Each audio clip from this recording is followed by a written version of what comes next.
The Gillette Cavalcade of Sports is on the air.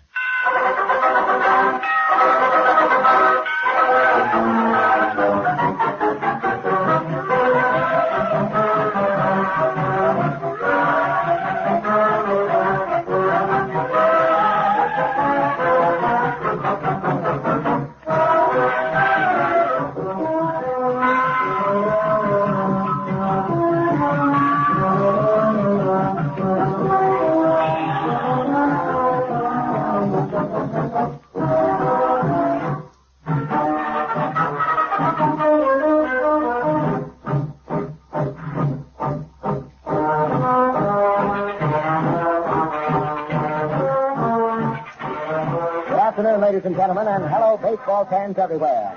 This is Jimmy Gutley at the Polo Grounds in New York, greeting you for the Gillette Safety Razor Company, as the Cleveland Indians and the New York Giants get set for the opening game of the 1954 World Series. This is the 16th consecutive year that baseball's championship classic is being broadcast to your entertainment on the Gillette Cavalcade of Sports. Yes, and because so many of you sports fans are also Gillette fans, we broadcast and telecast other athletic events of national interest, including the regular Friday night boxing bouts for your entertainment the year round.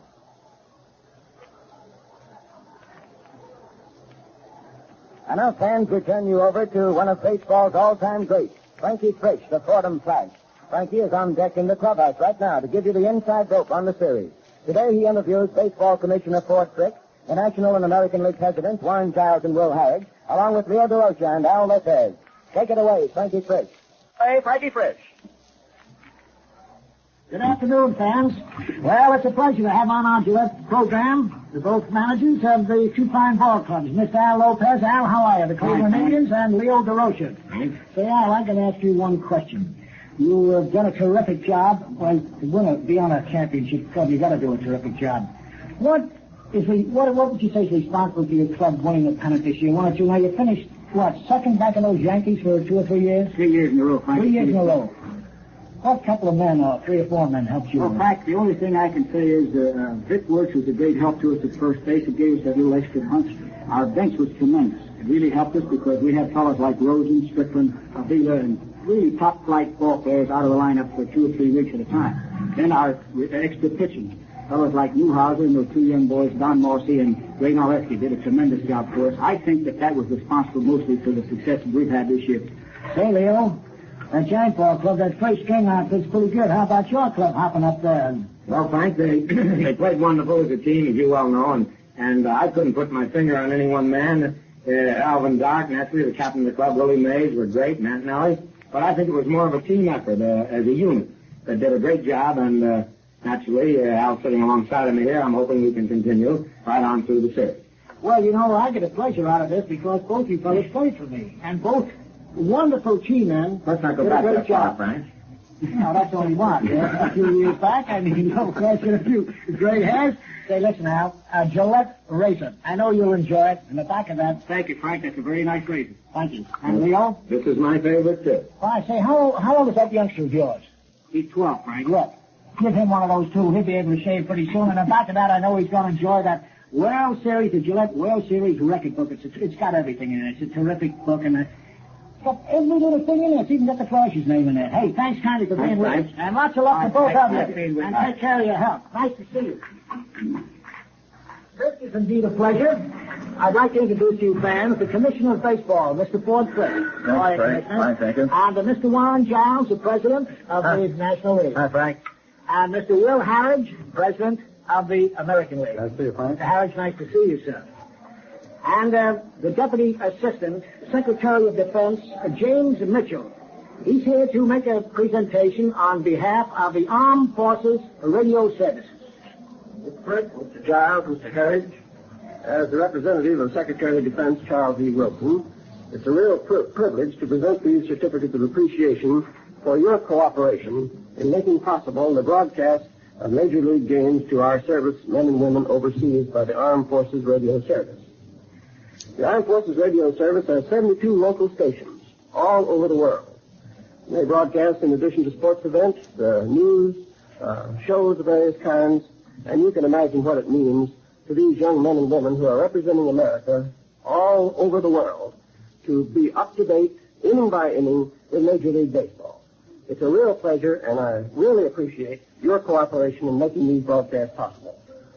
Gentlemen. Thanks very much, Mr. Mitchell. I'm very glad to give you these. Thank you, Mr. Mitchell. From the Department of Defense. Thank you, sir.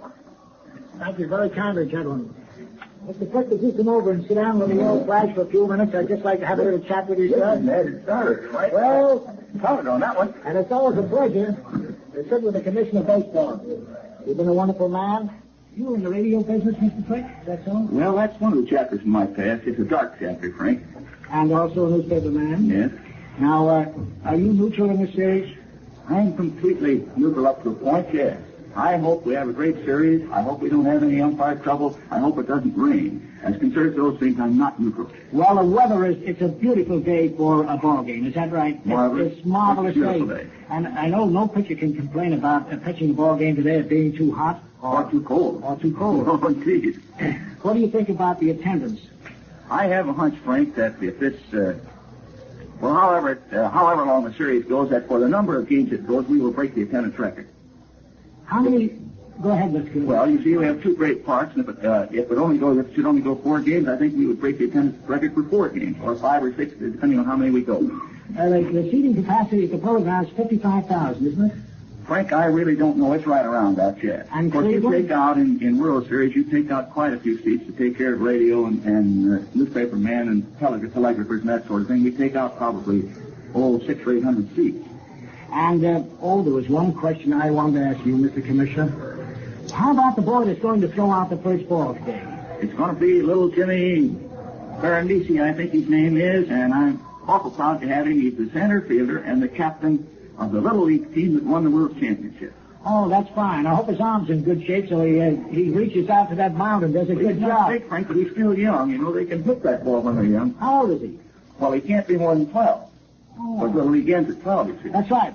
And I was up to a Little League session the other day. Those kids do a terrific job. They're really wonderful. Now, you have no favorite in this series. No, sir. Commissioner, thanks kindly for being with us. Thank you. And fans, it's time to wind up our clubhouse interviews this afternoon, and we've got to switch you now to the broadcast booth. Commissioner, thanks kindly. Thanks a lot, Frank. And now, fans, this is Jimmy Dudley speaking to you again from the Neutral Radio booth. And today we're all set to bring you the first game of the 1954 World Series. Manager Al Lopez has met with Captain Alvin Dart of the Giants and the umpires at home plate, and here are the lineups for today's ball game. The first game in the 1954 World Series, the 51st World Series, the 14th for the Giants and the 3rd for the Indians. For the Cleveland Indians, the visiting club. Leading off, in left field, number 32, Al Smith. At second base, Bobby Avila, batting champion of the American League this year. In center field, the Indian spectacular outfielder, Larry Doby. At third base and batting in the cleanup spot, Al Rosen. At first base, Vic Wertz. In right field, Dave Philly. At shortstop, George Strickland. Catching for the Indians, Jim Hegan. And pitching the first game for the Tribe, the 1954 World Series, is the Indians' ace right-hander, number 21, Bob Lemon. During the regular season, he won 23 and lost only 7. Appearing in 36 ball games, he held 21 complete games and wound up with an earned run average of 2.69, one of the best in baseball. The lineup for the New York Giants. At first base, leading off is Whitey Lockman. At shortstop, Captain Alvin Dart. In right field, Don Mueller. In center field, Willie Mays, the Giants' spectacular outfielder. At third base, Hank Thompson. In left field, Monty Irvin. At second base, Bobby Williams.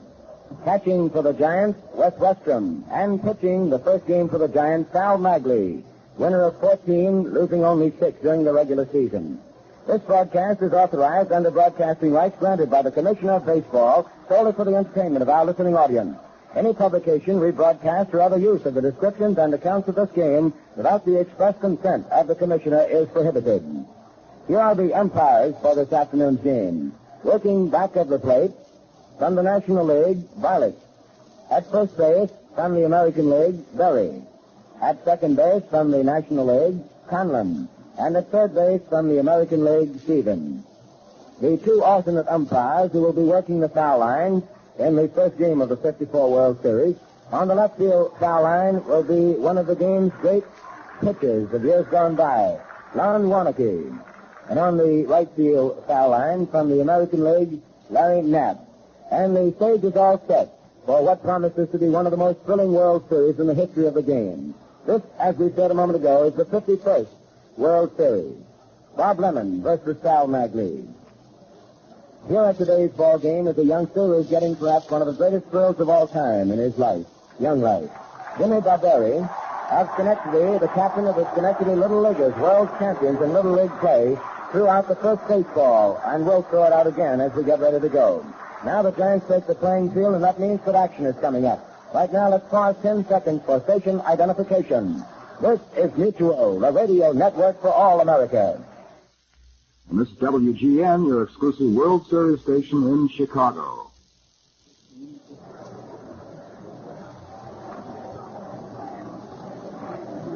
And now, fans, with action about ready to get underway, the coaches are taking to the coaches' box on first and third. At first for the Indians will be Red Crest. At third base, number 44, Tony Cuccinello.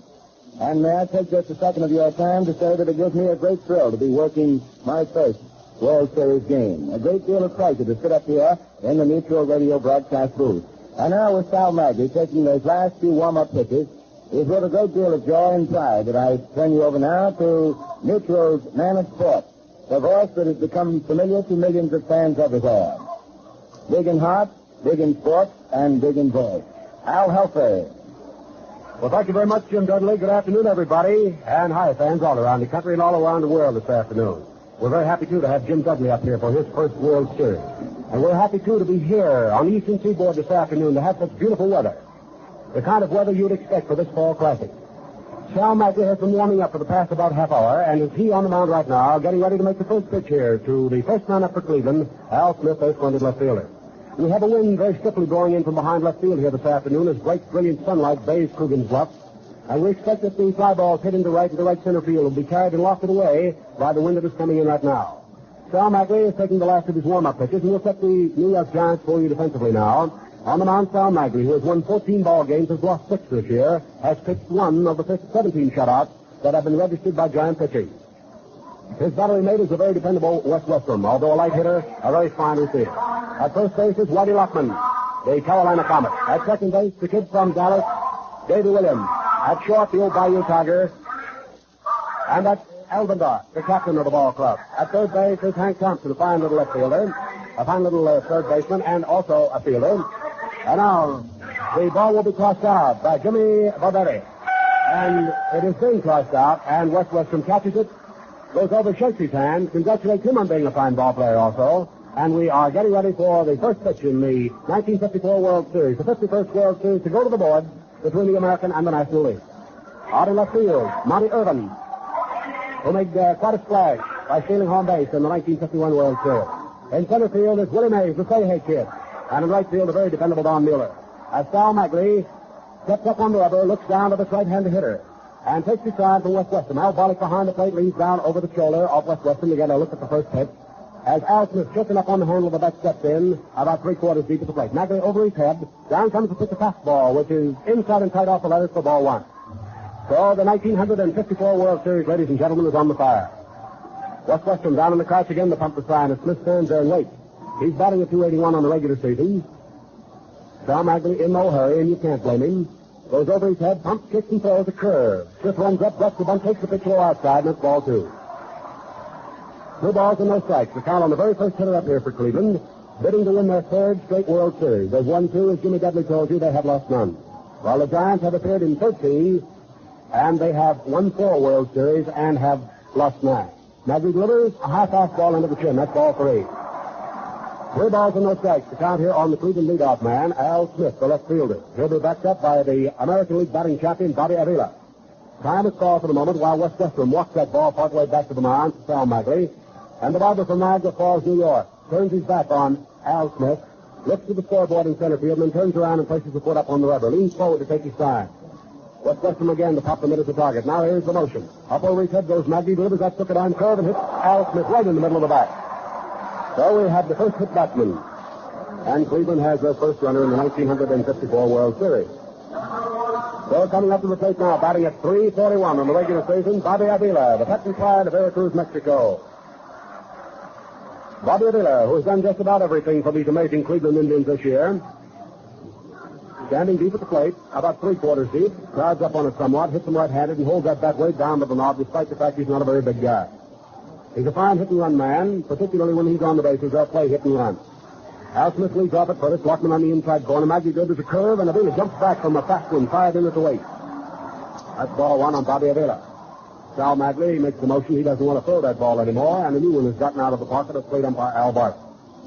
As Jimmy told you, the umpires here this afternoon, Al Barlick of the National League working behind the plate. And we have, at first, Charlie Berry, Jocko Conlon of the National League at second, Johnny Stevens at third, both Berry and Stevens of the American League. Warnicki and Knapp are on the foul lines. Lon Warnicki down the left field line, he's at the National League, and the right field line we have Larry Knapp.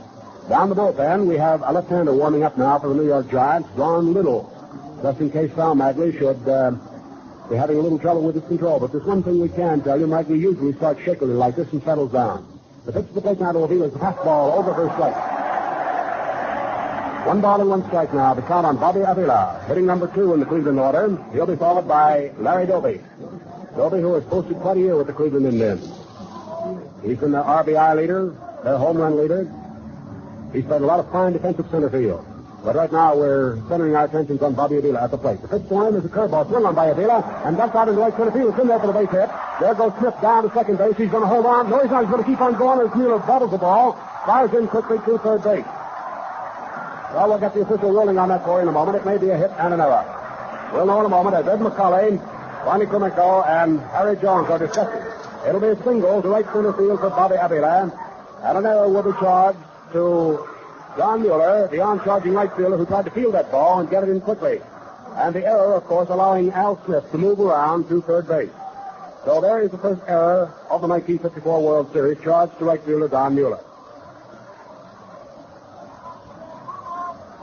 So we have runners at first and third now for the Cleveland Indians. Nobody out, top of the first inning, and Larry Doby, who on the regular season batted .272, is coming up.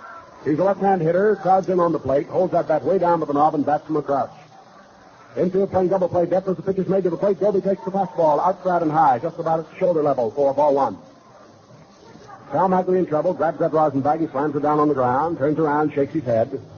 You just sort of feel how Sal, at this particular time, might feel. Runners at first and third. His back is up against the wall, and he's in the World Series of 1954. And he knows the chips are down, and they're big, and they're blue. The outfield playing just about straight away for Doby, slightly shaded around the right, particularly Don Mueller playing a deep right center. Down comes the pitch, a fastball. Doby outfield hits a high pop up off the third base line. Hank Thompson over near the stands. Can he get it? I believe so. He's under it and does make the catch for the first out in the runner's hole. So Larry Doby fouls up and out. Now 1 out here in the top half of the first inning as Al Rosen comes up to the plate. Here's a guy who is always dangerous. Al Rosen's the kind of guy that will give you all the competition in the world. Al Rosen, batting at a flat .300 for the season, has driven in 102 Cleveland runs in the regular American League race and has hit 24 home runs.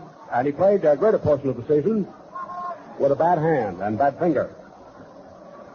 Al Rosen, coming up to the plate right now, hitting in the number 4 position. Boy born in Spartanburg, South Carolina, now makes his home in Cleveland, Ohio. Chokes up someone on the handle. The bat stands deep with an overly close stance. Al Smith leading down off third. Bobby Avila off first. Second is open.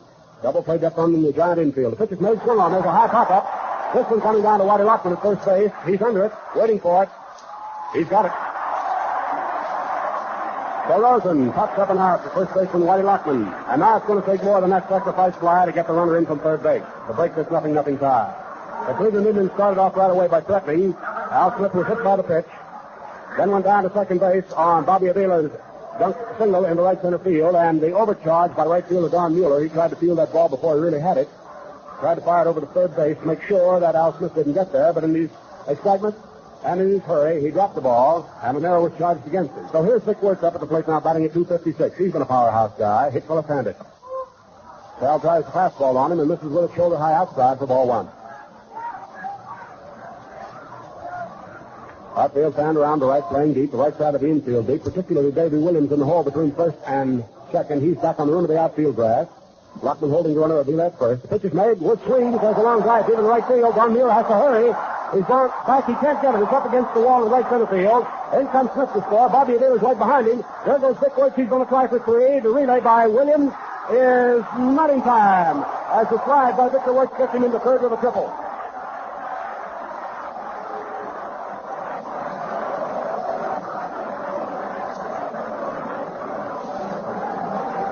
Victor Wertz, the triple off the right center field wall, deep back by the Giants bullpen. And there is the second hit to be given up by Sal Magley here, and runs 1 and 2. And the Cleveland Indians are leading here in the top half of the first inning by the score of 2-0. Dave Philly coming up now. He's a switch hitter. Dave Philly batting number 6 in the Cleveland order. From Garrett's Bluff, Texas. Now lives in Paris, Texas. Here's a guy that's meant an awful lot to the Cleveland Indians this year by his play out in right field. Magley throws him the curveball, and it's high outside for ball 1. Victor Wertz, who was well over to the Cleveland Indians after the start of the season. He came to the Baltimore Orioles, who seemed to rejuvenate Vic Wertz and give him new life. And the York, Pennsylvania boy has just paid off here in the World Series with a triple to score 2 runs for Cleveland. Magley delivers a curveball to the plate. Philly slides in, doesn't offer, takes it high, and that's ball 2.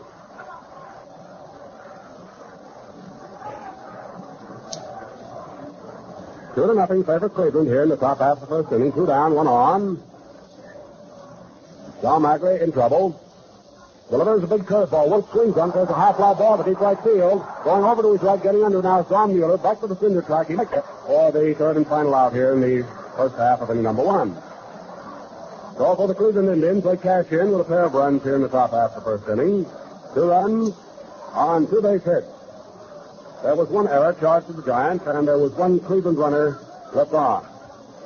So the score at the end of the top half of the first inning is Cleveland 2 and the New York Giants nothing. Well, here it is, fans, the 1954 World Series. And to help you get the most out of every critical play in these history-making games, Gillette offers the World Series record book. This handy new 112-page book gives you the scores of every past World Series game, the record of every player, diagrams of all big league parts, basic rules, scoring instructions, a dictionary of baseball slang, and a wealth of other important baseball facts. So for baseball savvy and to get more fun out of these series games, have a copy of Gillette's World Series book. Here's all you do.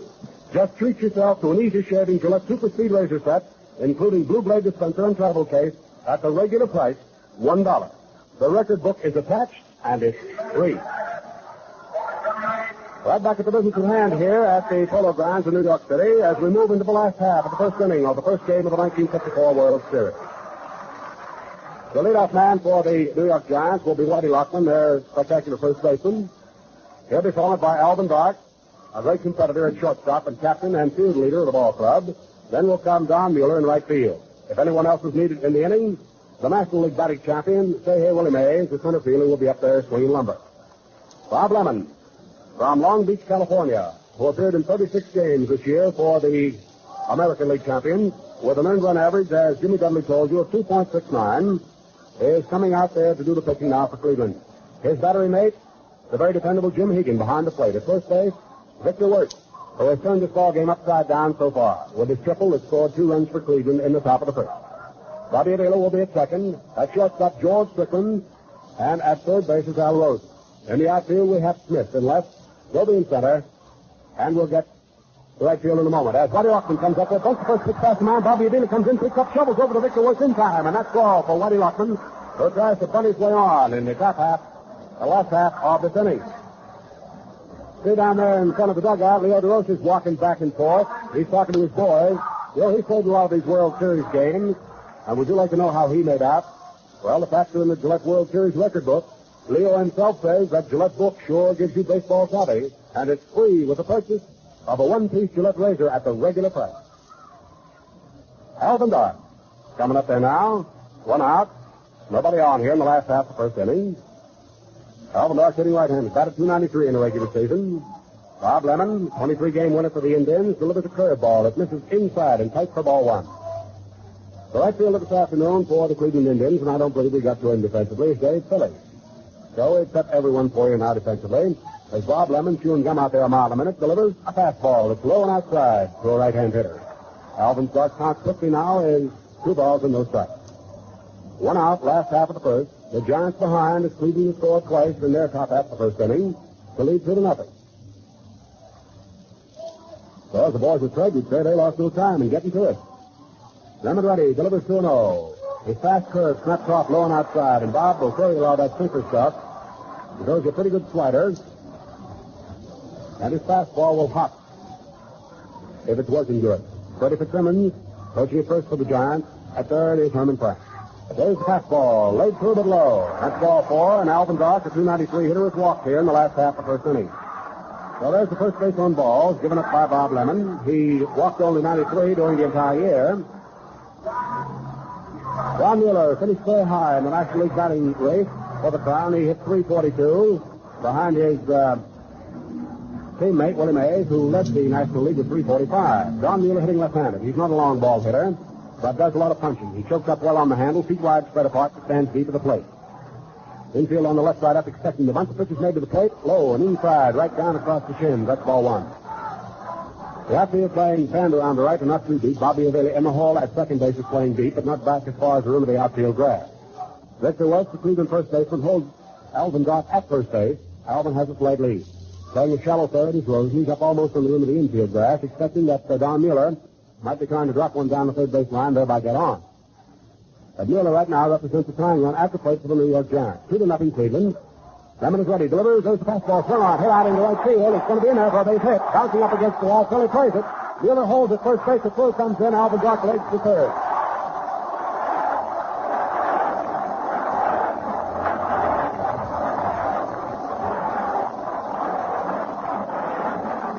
So Bob Lemon, who gave up 228 hits in the regular American League series, has given up his first World Series base throw, and it puts them in trouble as the Giants, with one down now, have the tying runs on. Runners at first and third. Back in the World Series of 1948, Bob Lemon had an earned run average of 1.65. Here is Willie Mays. Here's the guy that a lot of the people here this afternoon have come to see. Willie Mays batting at 345, the National League batting champion, a right-hand hitter, feet wide spread apart. Lemon tries to curve, and Mays is after it and pops it up out into very short center field. Going back toward the shortstop Strickland, he's under it and makes the catch behind second and center, and the runners hold on. So Mays pops out on his first attempt here this afternoon to the shortstop, George Strickland. Hank Thompson has been a surprise for the New York Giants, playing defensively at third base. He used to be a switch hitter, now exclusively a left-hand batter. Hank Thompson batting at 2.63 on the regular season. He's hampered somewhat this year by injuries, but was able to be in the lineup when Leo Durocher needed him most. A short battery conference between Jim Higgin and pitcher Bob Lemon has broken up now, and Jim Higgin comes stomping back behind the plate. We're in the last half of the first inning of the 1954 World Series. The Cleveland Indians are leading 2-0 over the New York Giants, with the Giants having the tying runs on. At third, Alvin Dart, and at first is Don Mueller. Second is open. Al Rosen playing a shallow third base just off the line and just off the third base bag, holding Alvin Dart as close as possible. Lemon delivers to this left-hand hitter. Thompson takes high, and that's ball 1. The outfield is fanned around the right and playing deep because Thompson will hit that long ball for you, particularly here at the Polo Grounds. He has hit 26 home runs in the course of the regular season. Lemon leaning forward, takes his time, goes to the top of the step, comes down, hesitates, deals off the curve, is low and under the knees on the inside for ball 2. 2 balls, 2 strikes. Last half of inning number 1. A goodly crowd has come out here to see this one. All the experts have said this points to be one of the great World Series of our time. And, well, we can believe it. When you look down the records of the 2 ball clubs, they seem to be pretty evenly matched. And they're certainly no strangers to each other, as they have played plenty of exhibition games in spring training coming over for the regular season prior to its start. Lemon ready now, delivers to Thompson. He takes a hit in his swing, holds back, and takes the pitch outside for ball 3. Lemon will throw a left-hand batter, a lot of that sliding stuff, and a lot of that pink ball. The count is 3-0 on Thompson. Runners at first and third. Second is open. There are 2 down. We score Cleveland 2 and the Giants nothing at this particular point. A fastball to Thompson is scored through one of the letters for the first called strike. 3-1. The count on third baseman, Henry Thompson. Thompson levels that bat off as he stands deep in the plate, 60 feet wide, spread apart. Coming ready, Rose back to the fastball. Turn a miss for a strike. So Thompson was after that one. That runs his count to 3-2. Here's a boy who first saw the light of day in Oklahoma City, Oklahoma. Now makes his home in New York City. First came up for an opportunity in the majors with the St. Louis Browns, who were then in the American League. Now with that, in comes the pitch. Thompson swings on from the slow roller. Back to first base. Up with Vic Wertz. Steps on first and the inning is over. So that's all here in the last half of the first inning for the Giants. They threatened to get no farther than that. No runs. There was one base hit.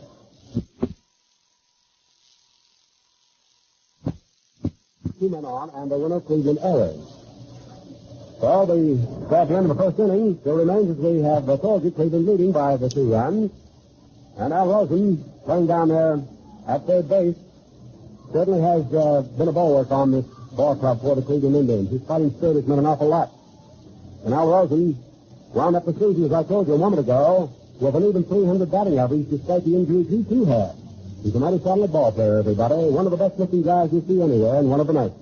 You can take it for real when he says, from time to time, I've tried a lot of razors, so I'm talking from experience when I say the one-piece Gillette is the only razor that comes through on the 2 most important times. The shades look good, and they feel good. Now, that's from Al Rosen. Now, don't you think you're the one-piece Gillette razor? It's the second inning here at the Polo Grounds in New York City. The Cleveland Indians leading 2-0. And coming up now is the pet and pride of New Orleans, Louisiana, George Strickland, a very fine fielding shortstop. A little like with the Wood, he's batting at 213 on the regular season, but George was out for about 6 weeks with a broken jaw. Of course, that could have raised his batting average had he played during that time, or it could have lowered it. It all depends on the face of baseball. The George Strickland, tall, slender right-hand hitter, has certainly patched up that infield for Cleveland this year. Sal Maggie makes the first pitch to him and fires a fastball outside and half a ball one. George Strickland has given him 37 runs over the period of the regular season and hit 6 home runs in a rather curtailed season for himself in having been out with that broken jaw. A curveball to Strickland is taken, and it's over to me for a called strike. 1 ball and 1 strike. Cleveland, having scored 2 runs in the top half of the first inning, are leading in the ball game by that margin. 2-0 over the Giants. Maggie delivers again. There's a crooked-on curveball. Strickland trying to bunt it, fouls it back to the screen. So his count moves to 1 ball 2 strikes. It's the last third of the Cleveland batting order here in the top half of the second inning. Strickland will be followed by Higgin, and then by that good hitting pitcher, Bob Lemon. Lopez is pacing back and forth on the steps of the dugout. The oldie boy, city boy, just like a kid blind down there. Sal Maggie, settling down to his pass now to pitch to Strickland, fires away 1 and 2. The curveball, swung and a miss for strike 3. So there's the first strikeout of the 1954 World Series. It's kept up by Sal Maggie. Back in the 1948 World Series, Jim Higgins hit 211. Now, you can find that record of Jim Higgins in the Gillette World Series record book. Well, that's a handy book to have around. You'll get a lot of kick out of it, I know. And Jim Higgins on the regular season this year hit 234, so he's standing in right now. Sal Maggie, ready to go. He's gotten 1 man here in the top half of the second inning, struck him out. Delivers a curve to Higgins, thrown outside. 1 ball, no strike. Of course, as far as strikeouts are concerned, by the various pitches in World Series play, you too can find that in the Gillette World Series record book. Got a lot of facts and figures and information. Maggie's fastball swung on by Higgins and popped up right back of the mound, coming in fast forward to third baseman Thompson. Under the step into the sun and then makes the catch. So that's all for Higgins. We have 2 outs now in the top of the second inning. Bob Lemon coming up to the plate.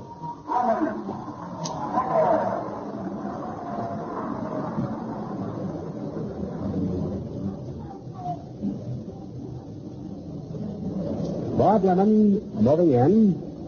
Bob has been left-handed. Despite the fact he's a right-hand pitcher, he's been used on many occasions at Cleveland as a pinch batter. Maggie tries his curve on him and misses with it high and outside for ball 1. Red Crest down behind first base, coaching there for the Cleveland Indians, hooping and hauling. Wants Bob to get on. Down comes the pitch to him. There's that curveball by Maggie low. Ball 2. Hank Thompson playing shallow at third. Right side of the infield playing very deep as J.D. Williams is wanted back on the grass in right field. Now he comes up to play on the rim of the outfield grass. Lockman playing back just about as deep. Pulled close to the line. Pitch to Lemon. A short curve. A tantalizing curve over for a ball step. 2 balls, 1 strike on Bob Lemon. Beware of number 21, standing at the plate right now. Sal Magley. Right foot forward, leads forward from the mound, takes his time from Weston. Pumps, hits and throws. Another curveball that's been swung on by Lemon and beaten down into the ground foul. 2 balls, 3 strikes on Bob Lemon. 2 down, nobody on, top of the second inning. The Cleveland Indians out in front, 2-0. Casey tuned in with the slate. They scored their 2 runs in the top half of the first inning when after Smith was hit by a pitch ball and the Beatles singled him around to second. A bobble in the outfield allowed Smith to keep on going and move to third. Vic Wertz tripled into right center to drive in the pair. Now the pitch to the plate to Lemon's a fastball that misses outside for ball 3. 3 balls and 2 strikes to count on Bob Lemon. Bob turns around, says something to Weston. They're both game. Al Barlick, the National League, is the plate umpire here in this one. He's leaning down over the shoulder of Weston to take a look at the next pitch. In it comes, high and outside for ball 4. So there's the first base on balls given up by Magley. He walked 70 over the course of the regular season. Bob Lemon, the guy who wanted to get, he lost by the walk. And now the leadofer, Smith, comes up to the plate. 82 was pushed in the middle of the bat by a pitched ball in the first inning. Sort of set Magley off to a wobbly start. But old number 35 down there usually warms his pass, and he's been doing it so far. Dixon here in the second inning struck out. Higgin popped out to the third baseman, Thompson. Lemon is now on at first base, having been walked. And here is Smith, the pitch hitter, coming in. This guy's in the third up ball from the outfield, too, this Smith. Magley tries his curve and misses with it low and just outside. 1 ball, no strike. Half of the second inning. First game of the 1954 World Series from the Polo Grounds in New York City. We'll be back right here again tomorrow for the playing of the second inning. Magley stepping for the sign, looks over at first base, watches Lemon take his lead. Now he's ready. Delivers a plate of curve and just takes a nice one through there to waste for strike. 1 ball, 1 strike. Williams has pulled a couple of steps over closer to second. He's playing rather deep behind second. The outfield playing just about straight away to Smith. He can hit the long ball for you. He's pounded 11 home runs over the season. Magley settles down, delivers to him. An overhand curve that misses just outside and low. 2 balls, 1 strike.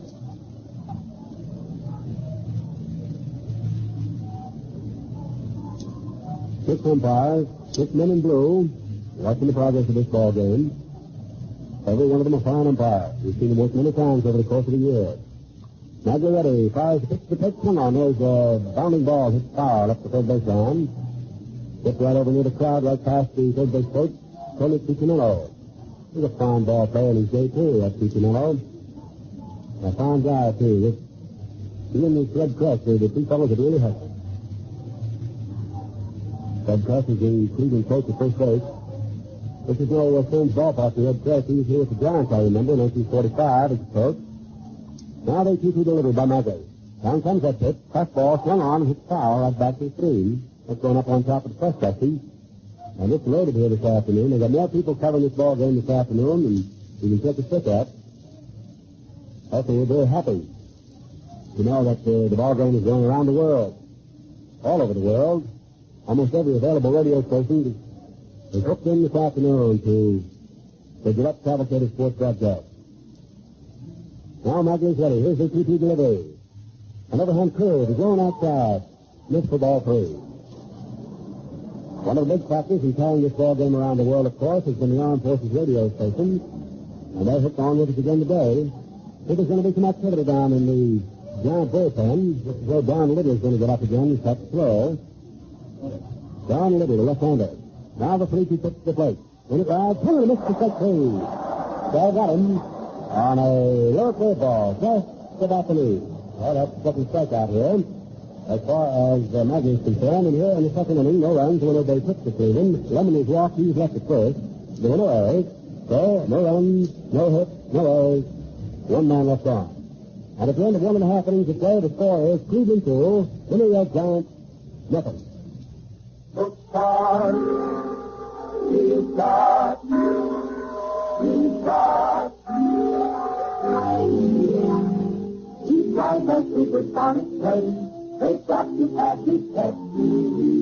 I tested shooting methods too. Gillette Hop, all the rest.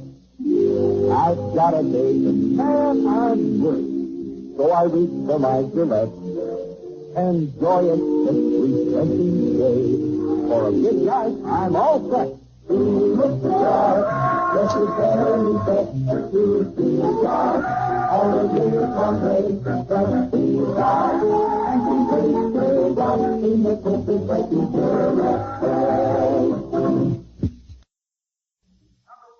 Remember, friends, right now you'll get the fat-filled Gillette World Series record book free when you buy a Gillette Super Speed razor set at the regular price, $1. Here in the last half of the second inning for the New York Giants as they come to bat, we'll have Monty Irvin, followed by Davey Williams, and then by West Weston the catcher. Monty Irvin batting at .262. In 1951, Monty Irvin hit .458. He was at bat 24 times, had 11 base hits in that 51 World Series. He was quite a star in that World Series, and a fractured ankle has certainly caused him considerable amount of trouble. The first pitch then is over for strike. Bob Lemon, Washington, is batting at .262. Next pitch swung on, hit off the end of the bat foul, rolling back into the Giant dugout. So, quickly now, this right-hand hitter has the count of strike two. No ball, 2 strikes on Monty Irvin, to be followed by Davey Williams. And we'll have Weston. Bob Lemon with a 2-1 lead to go on. Takes his time from Jim Higgins. Outfield playing just about straight away. Outfield house this thing very deep. Good curve is high up above the peak of the cap and gets away from Higgins. Bounces all the way back to the stage. But nobody on base to stop it back.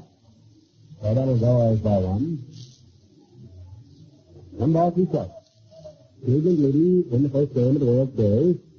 3-0, having scored twice in the top of the first. Lemon monkeying around with the peak of the cap. Now stands to take his time from Higgins. Ball's really good out of pitches now, and he's ready.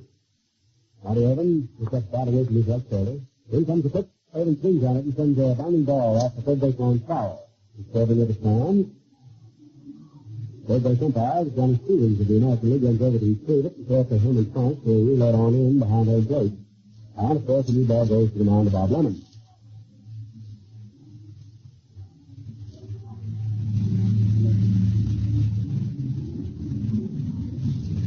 Now the set. Bob Lemon pumps right. Up over his head he goes. Kicks and throws a fastball. And Irvin leaning into a fastball. Snaps his head back to take it chin high for ball 2. 2 balls, 2 strikes on Monty Irvin. First round up here in the last half of the second inning. Big fellow leans back. As the stretches shotmaker goes in and gets ready. Fires away to a third ball. Swung on and punched foul off to the left of the plate. Looks as though Jim Higgins is going to be able to field this one all right. He does, and he's got it. So Monty Irvin's out of there. We have the first out, a foul out for Jim Higgins, and Williams is coming on. Now, before Williams steps up there, we call 10 seconds for station identification. This is Mutual, the radio network for all America. WGN Chicago, the Chicago Tribune station.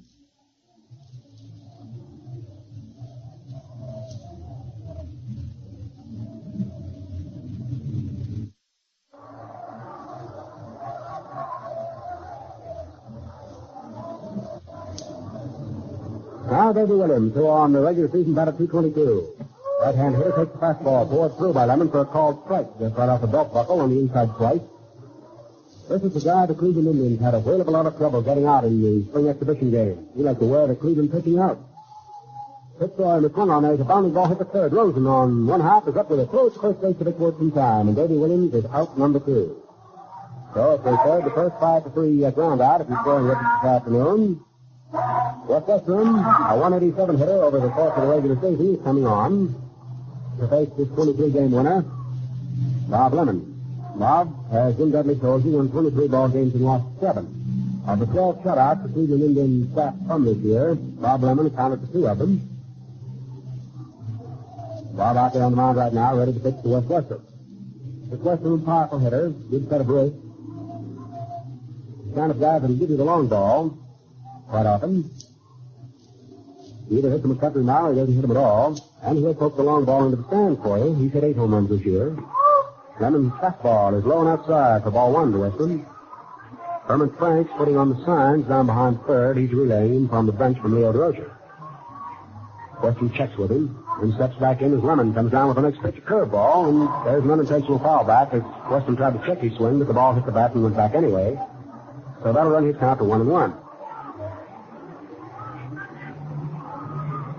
In the 1951 World Series, Wes Westrum hit .235. Now we're ready for the next pitch on West. 1-1 delivery is a fastball outside. 2 balls, 1 strike.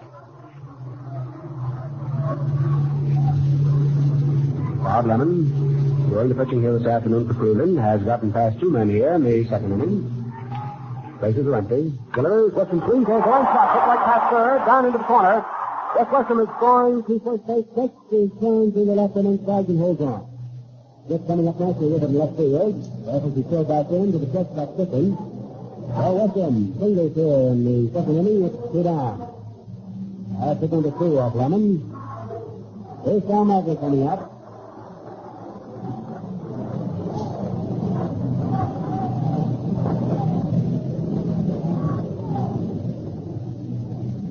Weston hit that ball so hard and so rapidly down the left field line and kicked off the left field wall.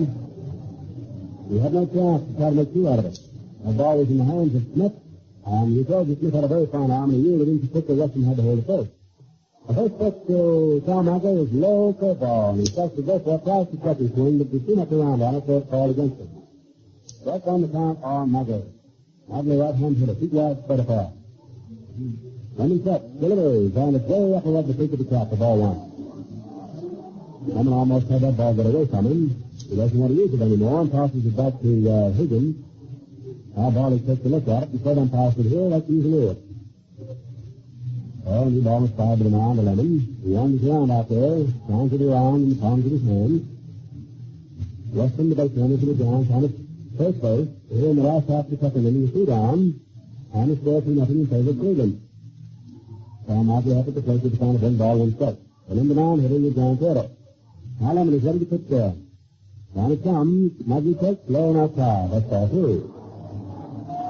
Victor Wertz is holding Wes Westrum on. Wes isn't very much of a threat to go down the second base in the big area. He's rather a lumbering guy in a way.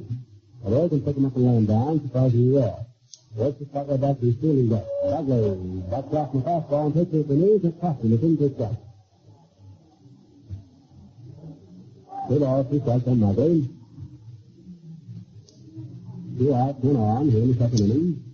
Then the delivers another home curve. Come on, a missed pass by 3. And that's all for Sal Magler, and it's all for the Giants here in the second inning. As the Cleveland right-hander, he pitched 110 strikeouts over the season, comes up with his first one.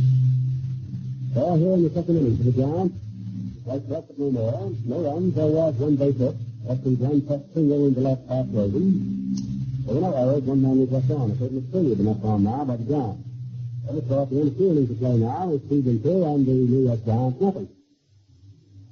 And we move along into the top half of inning number 3. And Bobby Avila will be the first hitter up to Cleveland. Bobby will follow him, and then will come Rosen. After the mound goes Sal Magler to work Bobby Avila. He's singling to right center field. Little Dunker dropped in there. And Swift galloping along, moves on over the third on the single, and an error drive to the ground outfield. We had only 1 error in the ball game so far. But Billy Sunlight continues to beat down here. Everyone is sitting back and enjoying this one to its fullest extent. While Wes Western is getting on the field, Dusty Rhodes came up there and took the big mitt and warmed up Sal Magler. He's one of the big guys on this ball club. Also another big fella sitting on the bench back there, and he may be in the sports all over. He's got him in the Bill Taylor. He's a big guy. 6'4", a giant in a giant uniform. That's in the World Series record book, too. One section gives you the age, weight, height, and other important facts about every player in the Major League. You get this book free with a new one-piece collaboration at the regular price. Sal Magler now, ready to take care of Bobby Avila. Number 1 for 1. Magler's all set. So he's had to go. Quick and clear. Big curveball. It slides up low and outside. Magley seems to be throwing that fast curveball of his more than I've seen it all season long. Sal always kids and says he has 3 curves, slow, slower, and slower. Well, he's been snapping them off here this afternoon. Comes in again, there's the fastball, swung on by here. There's a high pop-up in foul territory directly behind the plate. Weston is under it. He's got it. Well, we have out number 1 here to commence the top half of the 3rd inning.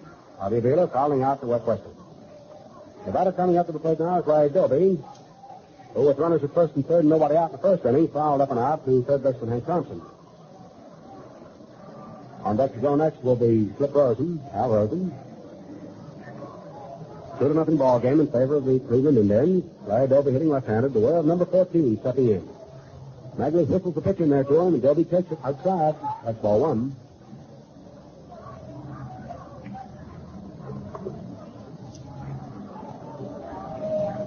Doby standing almost straight up and down as he gets ready. Stands just off the plate, crowds up.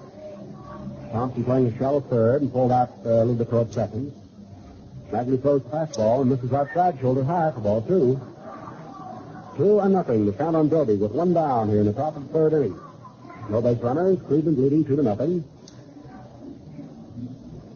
Wind continues to blow in from behind left field, directly across the diamond, about behind right now. Magley sets. Delivers 2-0. Doby swings, hits the ground ball to second base. Williams in front of it, unerringly throws to first in time, and that's all for Doby. Well, we have 2 up, 2 down quickly here for Cleveland in the top half of the 3rd inning. And now Al Rosen, who popped up in the 1st inning, popped up to Willie Lockman just off the first baseline. Al Rosen 0 for 1, a right-hand hitter. Rosen standing in, beats the plate, left foot forward to it and over the coast stand. Takes the curveball as he backs off and it's in there good at the knees for a strike.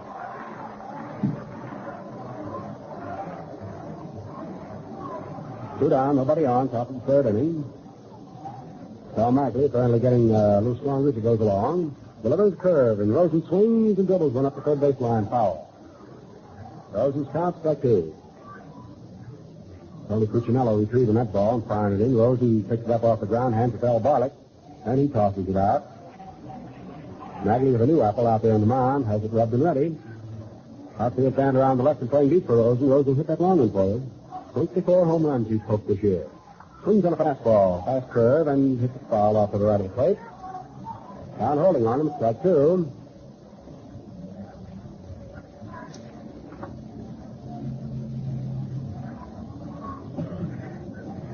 A ball, 2 strikes. 2 down, top of the 3rd, no base runners. Magley works. A curve swung on and hit deep to shortstop. Alvin Dart off to his right. Up with it. Hurries to throw to first base in time, and that is all for Rosen. Nice play by Alvin Dart. Well, 3 up and 3 down here in the top half of the 3rd inning, and for the first time, the Cleveland Indians go down in 1-2-3 order with nothing across.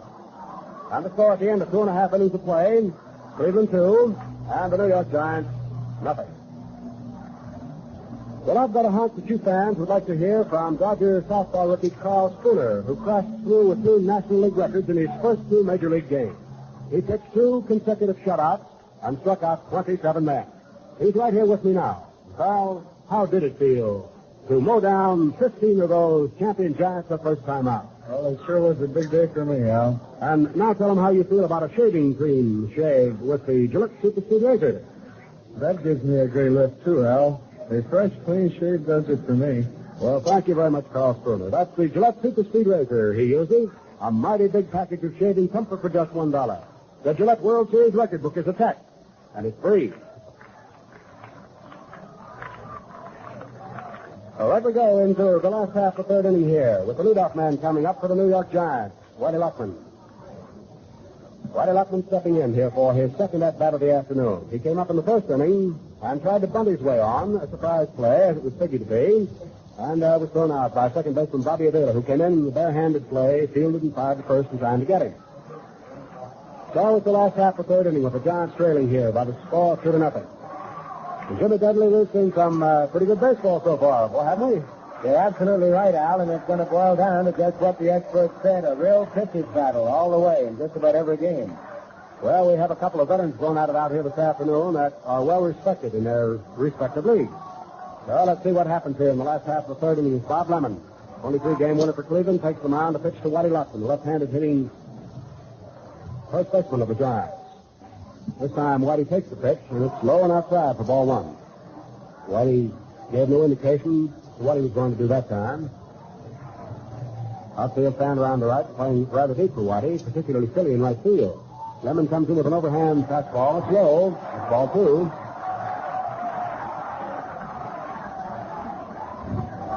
Whitey Lockman from Lowell, North Carolina, now lives in Matthews, North Carolina.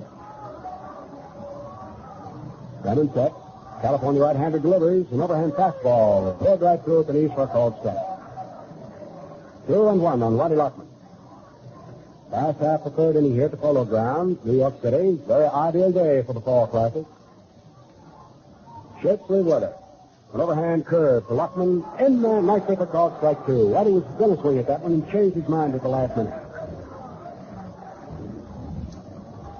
Lemon, who was a master with that curveball and that sinker, also the slider. Billy's been pitching a fine ball game here today, so far. Throws a curve at what he swings on. There is a line shot hitting the right field, dropped in for the base hit in front of Philly. And Lockman here in the third leads off with a single to right. And now here comes Alvin Dart.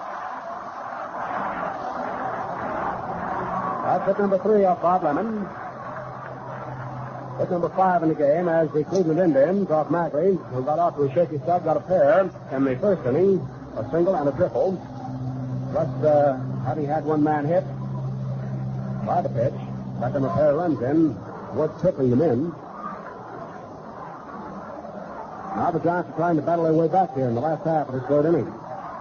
Lemon, with the chips down, leans forward, takes the sign. Alvin Dart, who walked in the first inning, still with his pregame batting percentage of .293. Takes a curve low for ball one.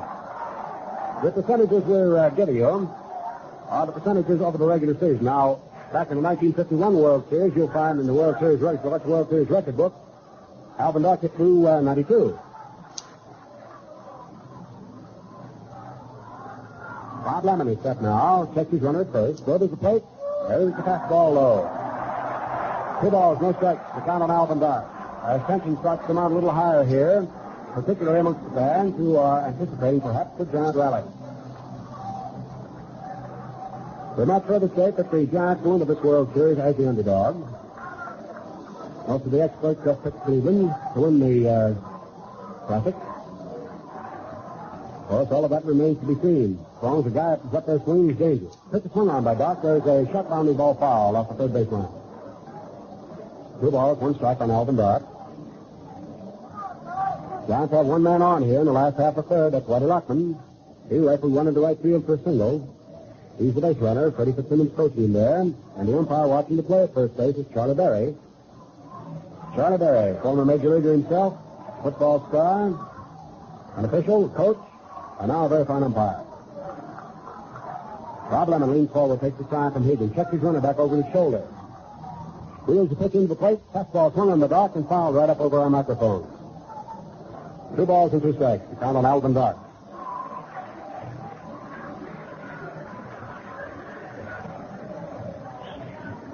Cue ball goes in play now as Bob Lemon, standing out at the mound, looks around, checks his outfield. Busily rubbing this ball up so he can work the Dart. One man on for the Giants here in the last of the third. There are no outs. Whitey Lockman led off with a single to right.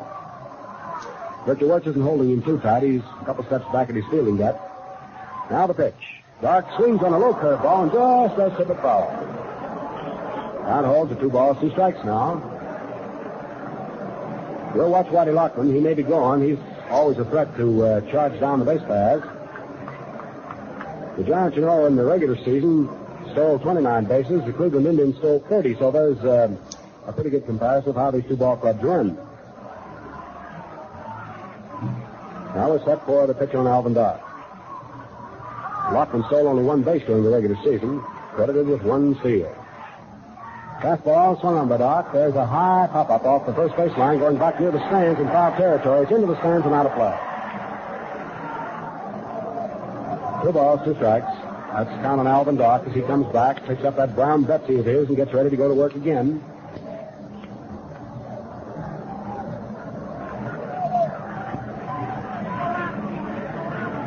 Score in this ball game, holding right on. A 2-0 favor of Cleveland. They've made it hold up since the first inning, but the Giants here in the third are threatening with Whitey Lockman at first. The Giants have stranded 3 so far in the ball game. Now it's set. Down comes the pitch.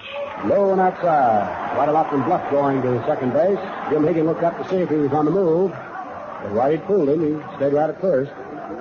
3-2 count now on Alvin Dart. Now let's see what Whitey Lockman's going to be doing. He'll probably be off and moving with the plateward motion of Bob Lemon's right arm. We'll keep a tab on him for you to see if he's going to be galloping. Alvin Dart, pretty good hit and run man up at the plate. He can hit behind that runner pretty well. Lockman takes his lead. 3-2 pitch. Yep, there goes Lockman. The pitch is swung on. And hit back to the middle in the center field for a base hit. Whitey Lockman keeps on galloping. Doby picks up, throws into second. We have runners at first and third.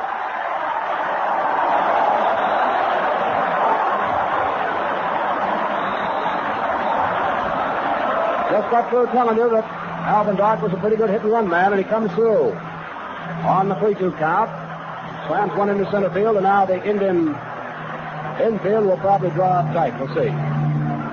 Runners at first and third. The tying runs are on for the Giants here in the last half of this third inning. Nobody out. Rosen comes in to play a shallow third base, just off third, holding Whitey Lockman close.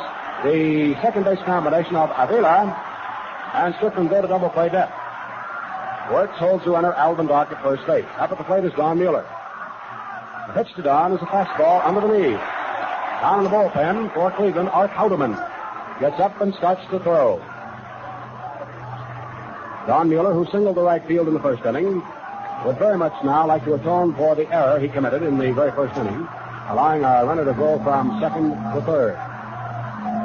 An overhand curveball swung on by Don, hit down to second base. Avila up with it and goes back to Strickland at second for the out.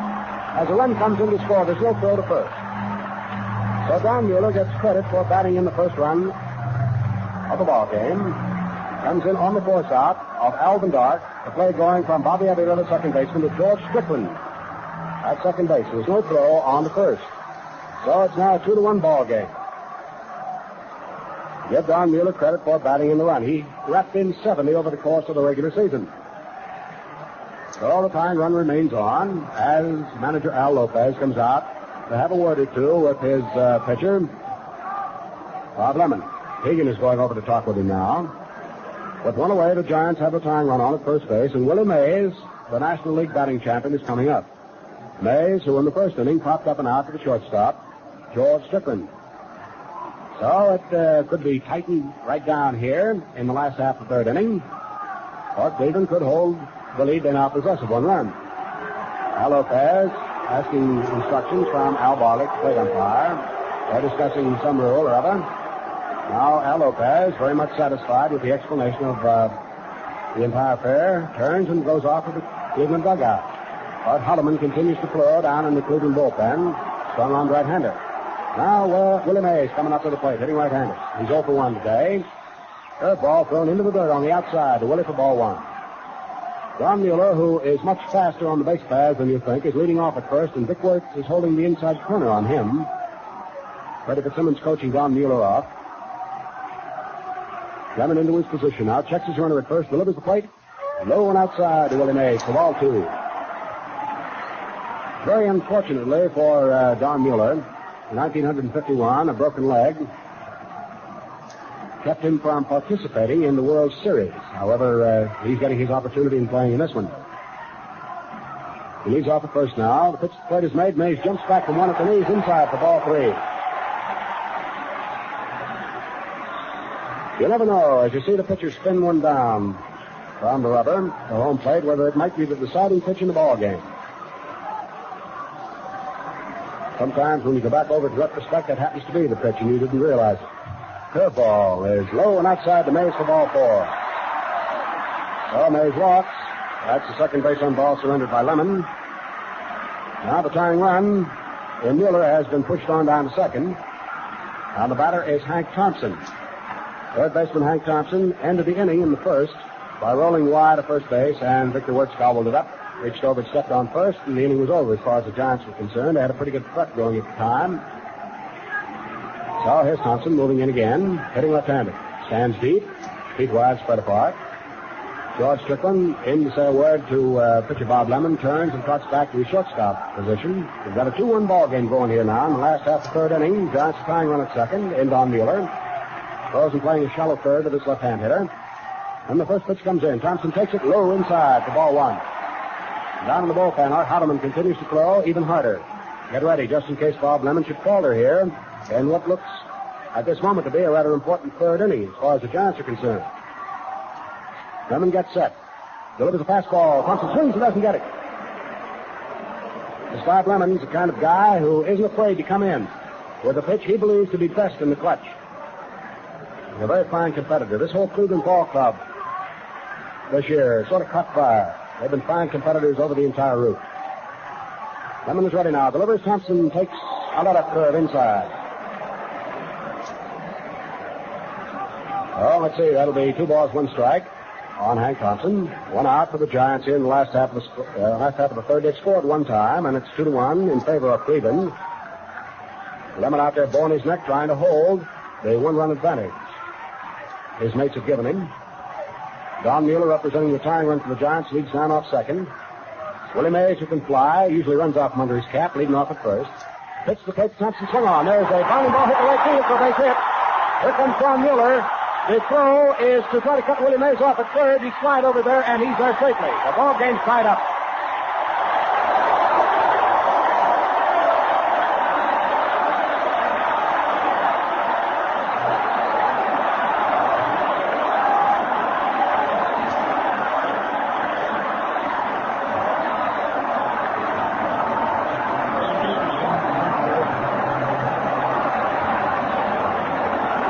Bob Lemon gives up hit number 5. A single to right field to Hank Thompson. Hank drives in the second Giant run. Willie Mays shooting right out from under his cap, made it to third, beat Philly's throw. And, of course, the run coming in from second, carried by Don Mueller, scores easily to lock it all up. And here's Monty Irvin with 1 out. Runners at first and third. Up at the plate. Lemon curves him. Monty takes the pitch outside and low. He started to go for it, checked himself in time to take ball 1. Monty Irvin started the second inning for the Giants by fouling up and out to catcher Jim Higgins. So we've got a brand new ball game right here at Polo Grounds. Giants threatening to break the tie with Willie Mays on at third base. Pitch the plate to Monty Irvin. The fastball fired through under the letters, good for strike. Count is 1-1.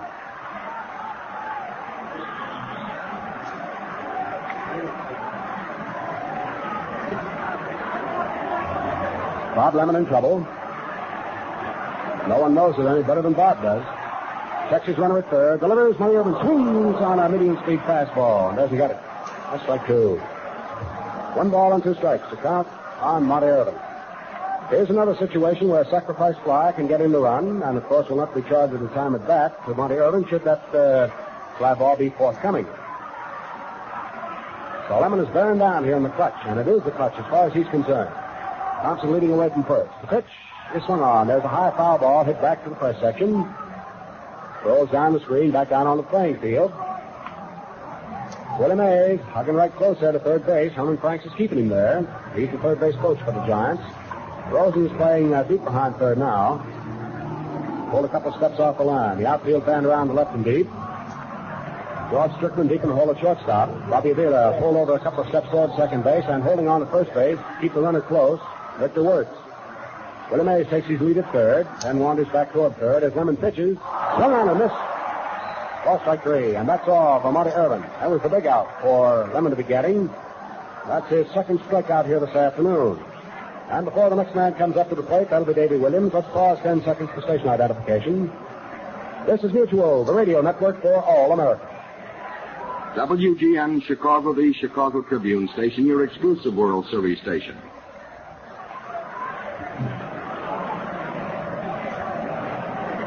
Ready to go back to work here now with Bob Lemon. Stepping up to pitch to Davy Williams. Davy, who bounced down to third base, was thrown out the second inning by Flip Rosen. Runners at first and third. The pitch to Williams is over the knees, nicely for a called strike. Davy Williams, who over the course of the regular season in the National League batted .222. He had quite a time with his batting average. But the kid never complained. Stayed in there day after day and did the best he could. Now Lemon ready. Delivers a curve, and Williams strides in and takes it. high and outside. Count is 1-1 on him now.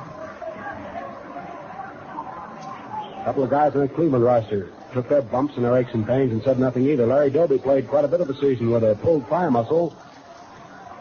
Al Rosen did the same. He also had a broken finger. He played in the All-Star game with a broken finger. George Strickland with a broken jaw, but he stayed right with it. Curveball swung on by Williams, bounced past the mound to shortstop. Strickland in, picks up, throws to first in time, and Williams is out to retire the side. So it's a 6-3 ground out, short first. So here in the third inning, the New York Giants come balling right back with a pair of runs.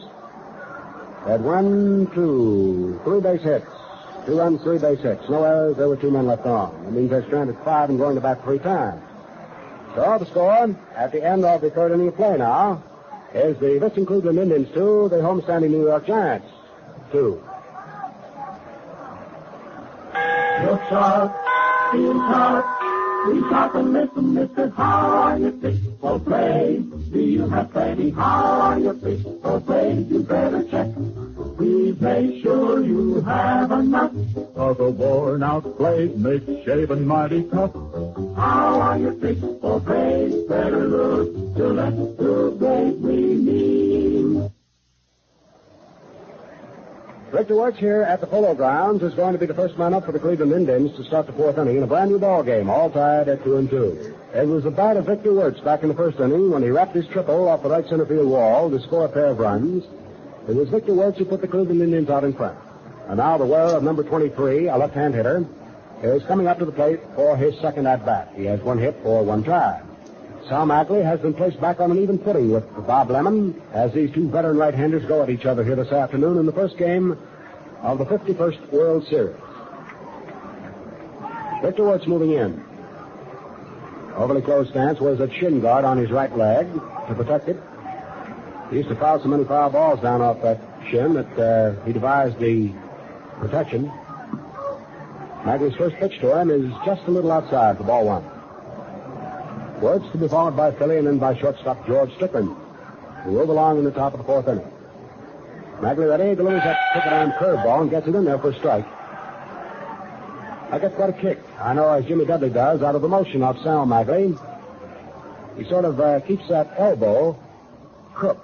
It gives you the idea that he's throwing with a crooked arm. An overhand curve this time swung on by Wertz, comes out in left field, it's in there for the base hit. Victor Wertz goes down to first and holds on as Monty Irvin comes up with the ball and fires it into Alvin Dart at second. So Wertz opens the fourth, hitting an outside pitch and dumping it into left field. See, that's only the third hit to have been given up now by Sal Magley. We've had 8 hits in the ball game all told. So the potential tie-breaking run for Cleveland is on as Wertz opens here in the fourth with a single. That brings on Dave Philly, who tied the side in the first with a fly ball to right field. He's hitting left-handed against Magley. Swings on the first pitch and dribbles one back to the mound. Magley's off. His only play will go back to Lockman. And Philly is out with Vic Wertz moving on the play over to second base. So he represents the tie-breaking run now at second. He's in scoring position. That wasn't a bunt by Philly. He was swinging away. Magley to Lockman for the put out. We have 1 out, and George Strickland, who struck out in the second inning, getting Sal Magley his first strikeout of the game, moving in.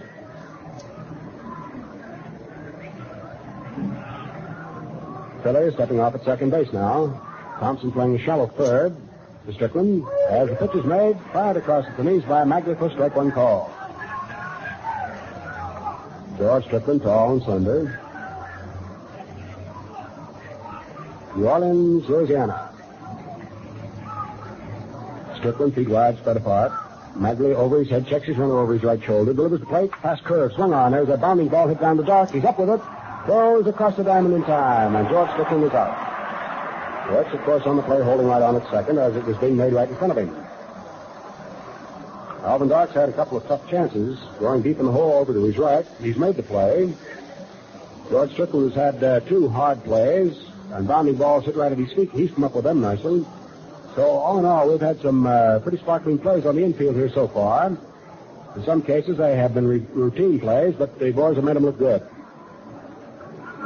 Here's Jim Hegan, who came up in the second inning and was out number 2 in that inning by popping up and out to third baseman Hank Thompson just off to the left of pitcher's mound. Jim Hegan moving in.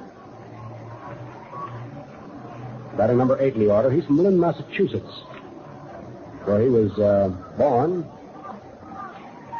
Now lives out in Lakewood, Ohio. Takes first pitch and it crosses him. Forward in there for knees for a strike. 2 down, 1 on. Vic Wertz opened with a single dumped into left field. Moved down to second on the infield ground out by Dave Philly, and he's still there. Still 2-2 ball game. We're in the top of the 4th inning at the Polo Grounds. The curveball is taken and thrown through by Catcher Weston, trying to get the runner, but not in time. The ball scooting away from Williams, goes on out into short center field. So Victor Wertz decides he better hold right on at second. There'll be no error on the play. Weston was just trying to pick a man off at second base. He thought Wertz had a pretty good lead. So the count is 1-1 now on Jim Hegan. There's Wertz taking his lead again at second. Jim Hegan standing at the plate with a count of 1 ball, 1 strike. Sal Magley shakes off the sign offered by Weston. Shakes it off again. Once more he shakes it off. Now he's ready. Yeah, he and Weston have gotten together, and Jim Hegan decides they're taking too much time and steps away from the plate. Count on Jim Hegan, the Cleveland catcher, is 1 ball, 1 strike. Second time up, and he's 0-for-1. Down comes the pitch. Curveball swung on to Hegan and popped up. There's Alvin Dart at shortstop, waiting for it to come down. He's got it. That's all for Cleveland here in the 4th inning. They opened with a single to left hit by Vic Wertz. He got down to second, but that's as far as he could get. No runs, 1 hit for Cleveland. They're third of the ball game. There were no errors by the Giants, and 1 man left on. Cleveland is now stranded 3 and going to bat in 4 innings. So the score at the end of 3.5 innings of play now remains Cleveland 2, the New York Giants 2. Well, men, when you've just plain had it, you know it's really something what a quick bracing shaving cream shave with a modern Gillette Super Speed Razor can do for you. Or maybe it won't take the place of a good night's sleep, but it sure gives you a fast shift into high. Do you want easy, good-looking shaves? You want to start out your day or step out at night really refreshed? Well, then get yourself a Gillette Super Speed. It's made all in one piece. It changes blades and rinses clean in a jiffy. The most convenient razor ever. $1 buys it complete with Blue Blade dispenser and styrene travel case. What's more, right now, you'll get the new 112-page Gillette World Series record book with it free. While they last, that is, and they're going fast. Now to the last half of inning number 4 here in the first game of the 54 World Series. Still all tied up at 2-2. Wouldn't want a better kickoff game than the one we're having here this afternoon. A couple of veteran right-handers going against each other. Bob Lemon for the Cleveland Indians, a 23-7 record for the year, and Sal Magley, a 14-6 record. Both pitchers having pitched shutouts over the course of the regular season. Both of them in their respective leagues called Mr. Tough when the chips are down, and they proved it here this afternoon. The first man up for the Giants, the number 8 hitter in the order, Wes Westrum. He sent a line shot single down the third base line between Al Rosen and third base out in the left field corner when he came up back in the second inning. Lemon throws him the overhand fastball, and Westrum after pops it into foul territory off to the right of the plate. I don't think anybody's going to get to that, Luke. That's back into the stands out of play. Victor Wertz and Jim Hegan both giving it a big rundown. So the last half of the 4th inning, as Westrum still standing at the plate with a count of strike 1. For the Giants, 2 runs on 5 hits. They've committed an error right up to now. And for the Cleveland Indians, 2 runs on 3 hits off Magley. They have not committed an error. Lemon gets set, looks at Westrum. Feeding the 0-1 pitch, a curveball. Swung on and hit past those, not into third base. Up past third base in the left field, and Westrum once again has singled to left. Well, there's hit number 6 off Lemon. Westrum has picked up 1/3 of them. He's had 2. Westrum leads off for the Giants in the 4th with a single to left field. Al Rosen dived at that ball, but he couldn't come up with it. Right past his glove and out into left. In about an hour is Sal Magley. Sal struck out in the second inning, one of the 2 strikeouts affected by Lemon. Westrum leads at first. The pitch is made to the plate, expecting the bunt. The infield charges in. There's the attempted bunt. It's missed for a strike.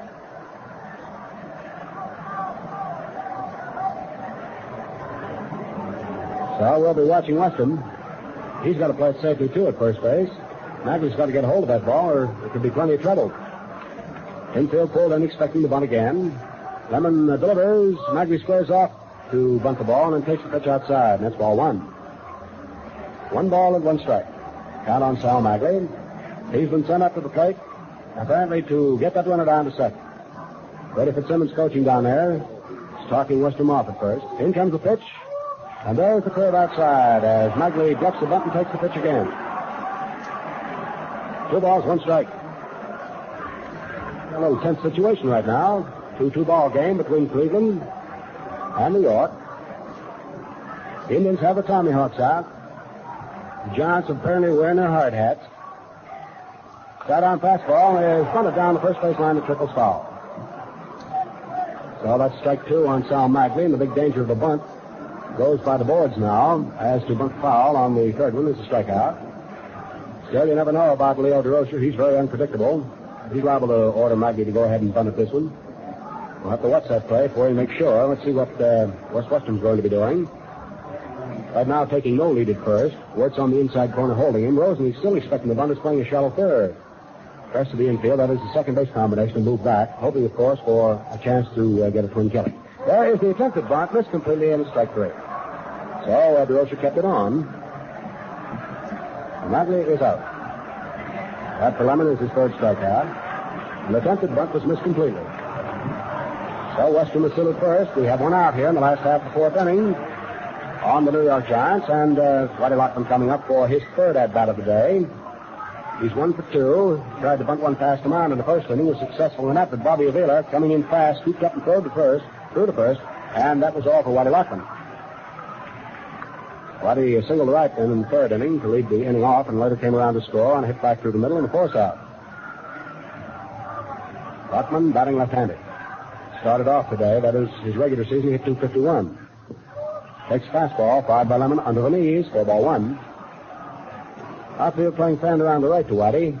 The old man playing deep in the outfield is Dave Philly, the right fielder. He's playing straightaway right, playing deep. Victor Wertz partway back to his fielding depth with his left-hand hitter up there. Western leads at first. Lemon pitches, Lockman swings and beats it into the ground foul. Last half of inning number 4, the first game of the 54 series. All tied up at 2-2.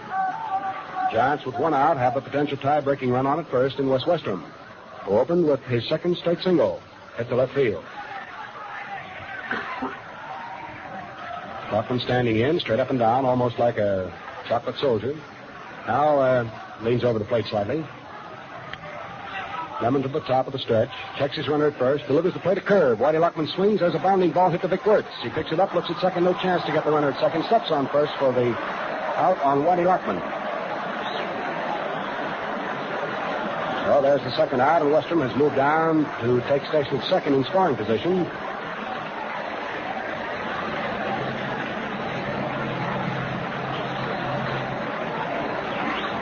Coming up to the plate now, hitting right-handed, is Alvin Dart. Alvin hit behind, rather not behind, but hit into center field, right up the backbone of the diamond. And Waddy Lockman was on at first base. In the 3rd inning, moved Waddy all the way around the 3rd. Alvin Dart standing in.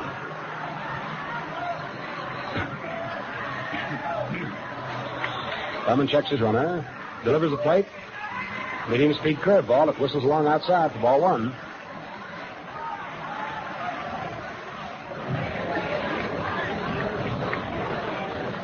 Doc looks around at Herman Franks to take the sign. Lemon leaning forward in that characteristic pose of his, left hand on his left knee, ball hidden behind his back. Now he's ready. Delivers a curve. Dart swings, hits the ball wide of third. Rosen's out, picks up, plays his throw to first base. Not in time. Dart beats it out. Western takes third. And the Giants have runners at first and third. Very nice stop by third baseman Al Rosen to keep that ball from going into left field. But he couldn't recover himself in time, and it goes as a base hit. So Alvin Dart gets his second base hit. He is 2 for 2 officially. So Western is down at third. Alvin Dart is at first, 2 outs. Hit number 7 off Lemon. Check me on that, Jim. Is that hit number 7? That's right, isn't it?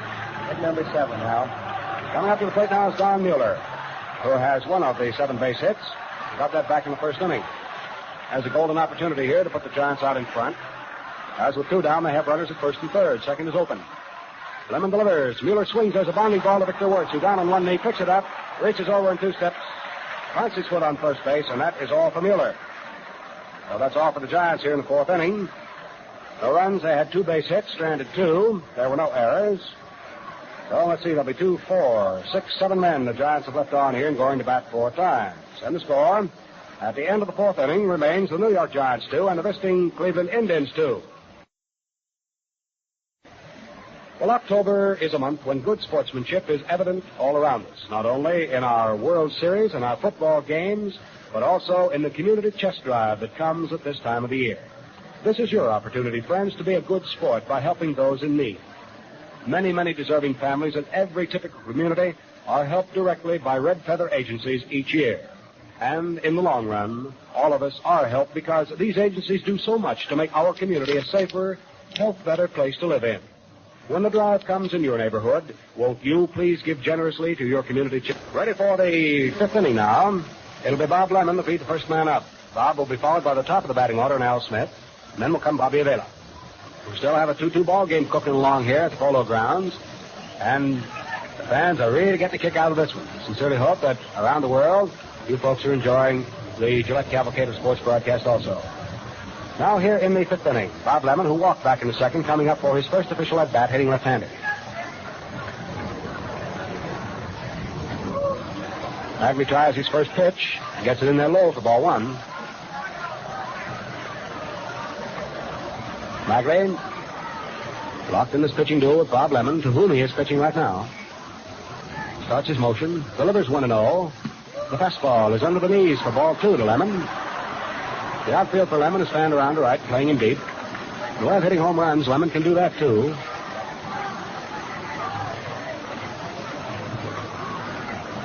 Magley up over his head, kicks and throws. The curveball, fast curve, is off the inside corner, right on the inside corner, just off the belt. Strike 1. 2-1, the count on Bob Lemon. It's Cleveland's leadoff man here in the 5th inning, the 2-2 ball game. Magley fires away at that plate, 2-1. Curveball is over for a strike 2 call. Magley back to visit the Rosenbag, snaps it away. Grinds that ball around the palms of his hands, slips his glove back on. Lemon waits for him very patiently, standing about 3/4 deep, straight away. The 2-2 pitch by Magley. An overhand curveball swung on by Lemon and beaten foul into the ground. Count holds at 2 balls, 2 strikes.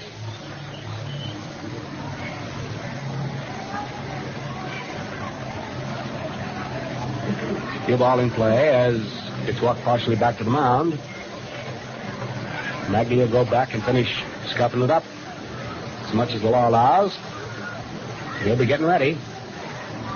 2-2 count here on Bob Lemon, top half of the 5th inning, first man up for Cleveland. Here's the pitch. 2-2, fastball swung on and hit the straightaway center field. There goes Mays, back, still going back under it, missed the catch. There's no basket catch that time for Willie. He had to reach up over his head to make the catch on that one. Lemon lining out to center field to Willie Mays. So we have 1 out here in the top half of the 5th inning. That brings on Al Smith. He's coming up for his 3rd time this afternoon. These New York Giants, you know, have played in quite a few World Series. Today's game makes the 77th Series game the Giants have played in, so they've played more World Series games than any other National League team in modern baseball. It's all in the Gillette World Series record book, a real sharp collection of baseball dope. Sure hope you're going to get your copy now.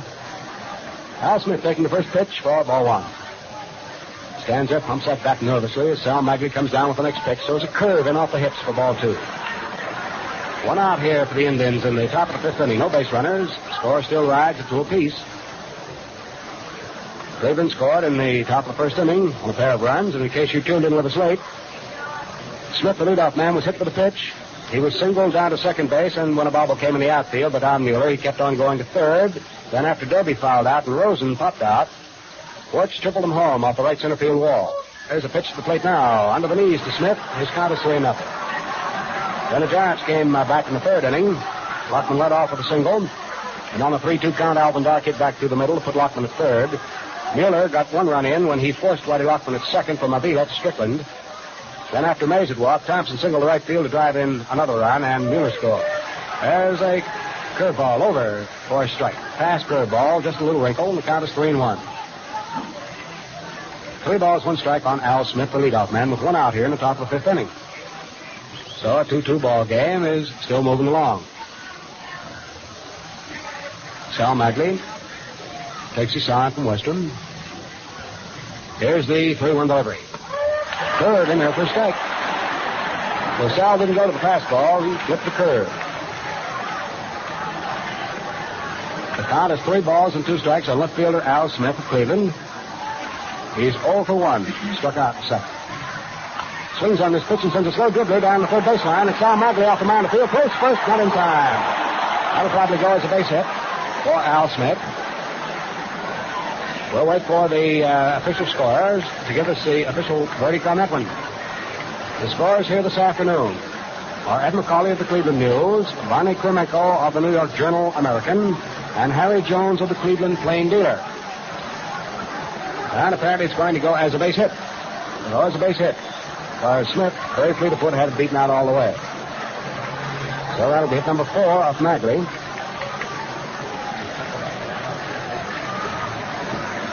Bobby Avila. Bobby hitting right-handed. He has 1 for 2. Dumped a single to right center field back in the first inning. Figured very much in the uprising that got the Cleveland Indians a pair of runs. And Avila came along in the second inning, or rather the third inning, and fouled up to the catcher. Next curveball, it's flipped over for a strike. Magley pulling a string on that one, getting in there just about waist high. The runner at first base is Al Smith. Magley checks his runner at first, looks down at Avila, comes in with a curveball, and Avila takes it outside to throw the first, trying to get Al Smith. Is not in time. So Western apparently had called for the pitch out. Down in the bullpen for the Giants, the veteran right-hander, Marv Grissom, and the left-hander, Don Little, are both warming up and getting ready in case Sal Magley should have any difficulty here in the fifth. Sal may have pulled the bat back when he went after that slow-bounding ball hit off to the left of the mound, to his right. Curveball to Avila, swung on. There's a high fly ball deep in the left field. Monty Irvin is under it. It's going to be a routine chance for Monty. He's got it. And Smith has to come hurrying back first. So Avila flies deep to left field to Monty Irvin for out number 2. And the batter coming up now will be Larry Doby, the left-hand hitting center fielder, who led the ball club in home runs with 32 this year, and also runs batted in department with 126. 2-2 the score here between Cleveland and the Giants. We're in the top of the fifth inning. The possible tie-breaking run for Cleveland is on at first base. There are 2 down, and Magley is about to pitch now to left-hand batting Larry Doby.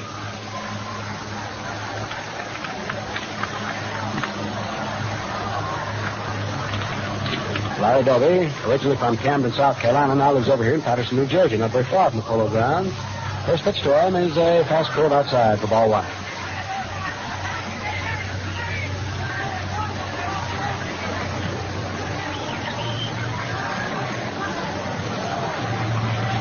Doby's been quite a competitor since having come up with the Indians. An overhand curve to him is high off the face. That's ball 2. Larry Doby, very fleet of foot.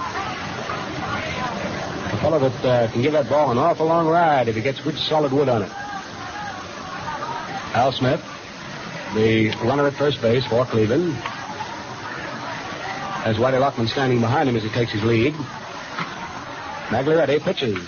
Swung on. There's a little looping fly ball hit out into right field. It's going to drop in there for the base hit. Smith is on his way, moves on into third base as Mueller's throw comes into Alvin Dart at second. So Doby loops one into right field. Al Smith running on the blow with a pair down. Moves into third, and that's the 5th hit given up by Magley. And Western goes out to have a talk with him. So the Cleveland Indians are cooking up a little brew here that might be kind of bitter for the Giants to take.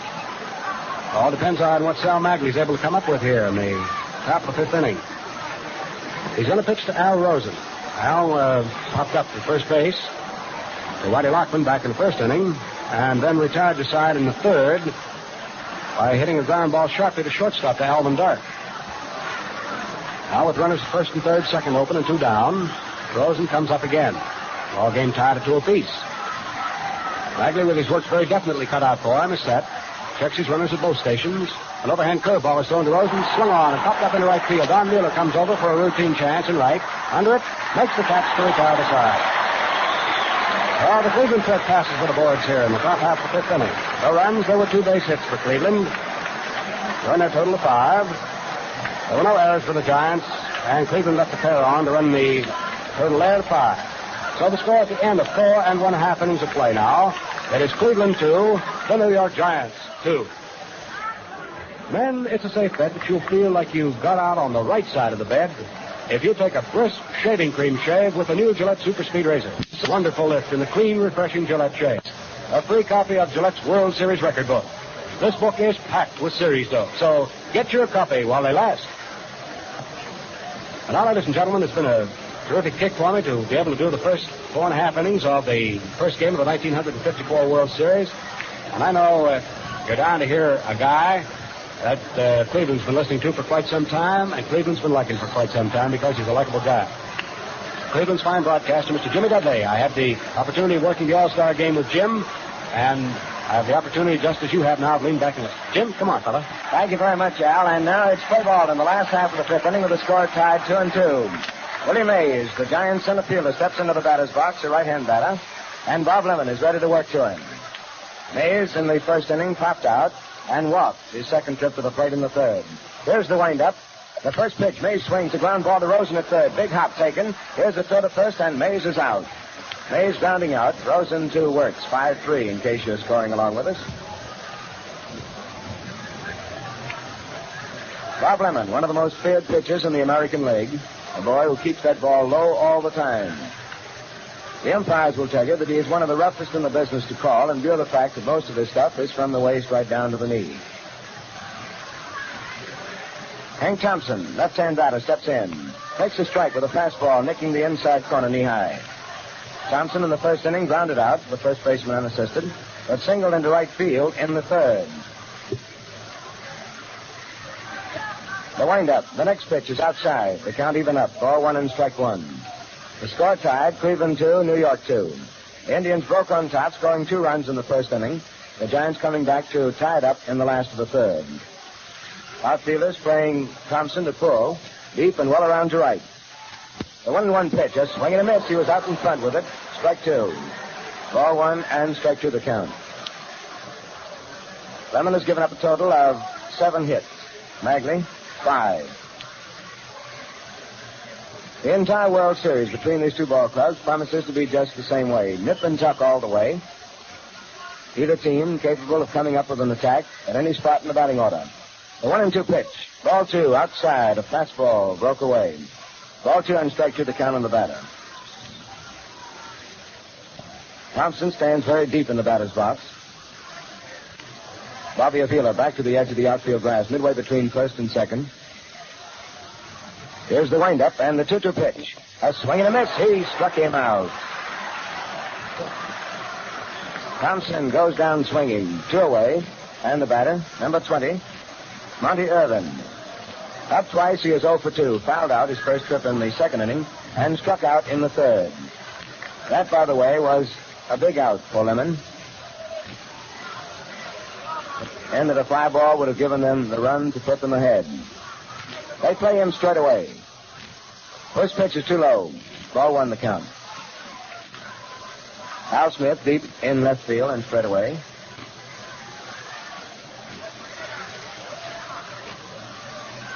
Here's the wind-up.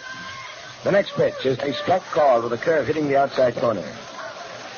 The strikeout on Thompson, by the way, was the 4th of the game for Bob Lemon. He has walked 2 men. The score is tied 2-2. You're in the last half of the 5th inning with 2 out and nobody on the bases. The wind-up, and the pitch is inside, too close to the batter. The count moves to ball 2 and strike 1. Herman Franks coaching at third base for the Giants. Freddie Fitzsimmons, one of the game's great stars of the past, at first base. Roby deep in straightaway in center field. The outfielders have a lot of room to roam in center, right center, and left center. The 2-1 pitch is swung on. There's a drive going deep and high out into left center. Roby moves back a step or 2. Waiting as he slaps the glove, he makes the catch, and the side is retired. Irvin giving the crowd a thrill with a long fly ball into deep center. 3 up and 3 down for the Giants. No runs, no hits. And at the end of 5, the score is Cleveland 2, New York 2. Leo Durocher of the New York Giants, certainly one of the game's great leaders. You know what he says about leadership? Leo says if you want to be a leader, you've got to look the part. And you can't look the part without a fresh, good-looking shave. For my money, there's only one way to get a good-looking shave every time up. And that's with shaving cream and a modern Gillette razor.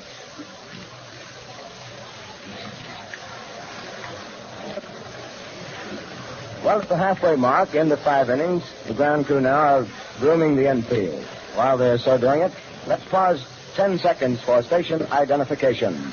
This is Mutual, the radio network for all America. WGN, your exclusive World Series station, Chicago.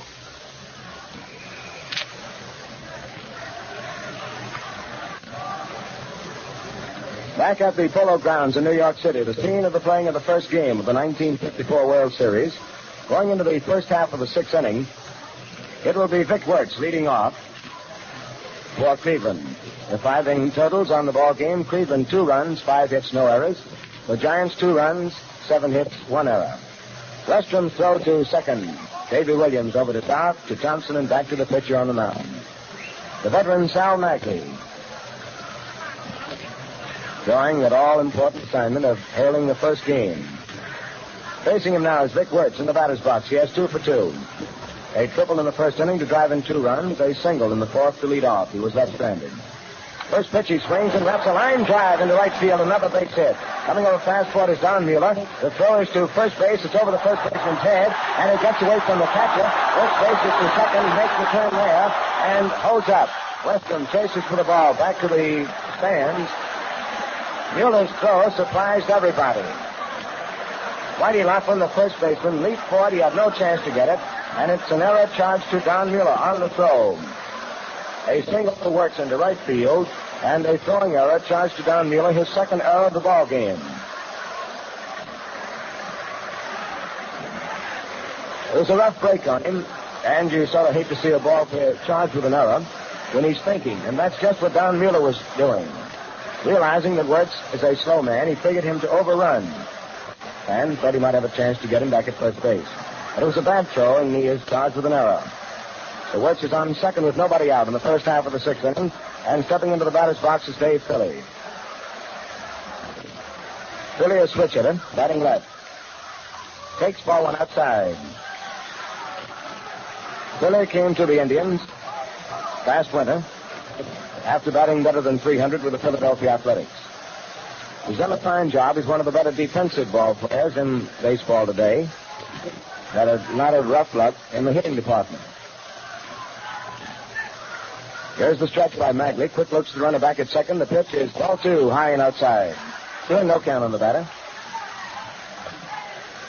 Philly has been up twice. He fired to right field in the first inning.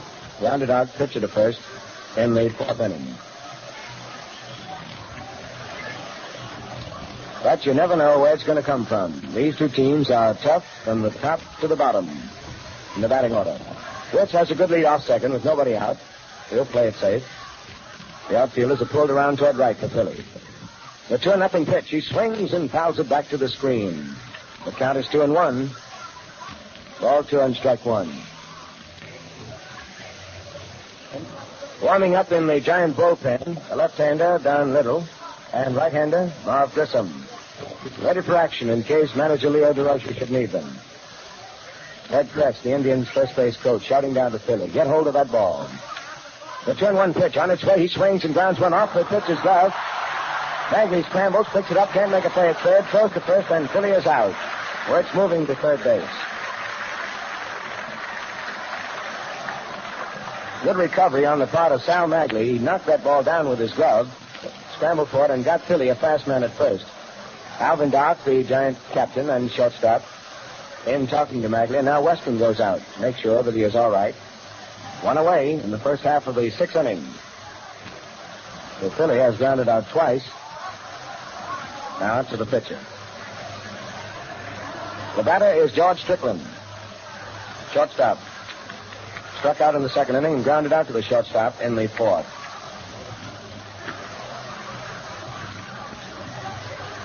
One away, a man on first. Left side of the infield is pulled in a bit. Now the right side in, about halfway. First pitch to Strickland. He swings and fouls it off to the right, coming back into the stands out of play. Strike 1. Strickland was injured the first week in July at Yankee Stadium in a game against New York. Marlon Stewart, New York Yankee pitcher, hit him at third base trying for force play. The ball deflected off the third baseman's glove and broke his jaw. He was out about a month. Here's the windup. Next pitch is too high. Ball 1 and strike 1 the count on George Strickland. Infield in, they'll try to cut this run off at the plate. Magley, of course, hoping to make Strickland hit the ball into the dirt. 1 out. The score is tied, 2-2. Wertz leading away from third. The next pitch, a swing and a foul tip. Getting past the catcher and coming back to the screen. It is now ball 1 and strike 2.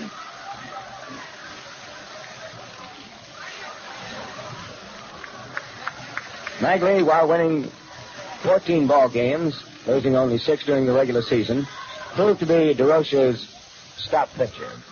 That pitcher for the big, all-important game. Thus, he drew the assignment for this first game of the World Series. Antonelli, of course, was the big winner for the Giants. In action now, the 1-2 pitch, a swing and a fly ball hit into short left center. Alvin Dart is going back for it. He's under now and makes the catch. Wertz holding up at third base. No chance to score, and there are 2 gone.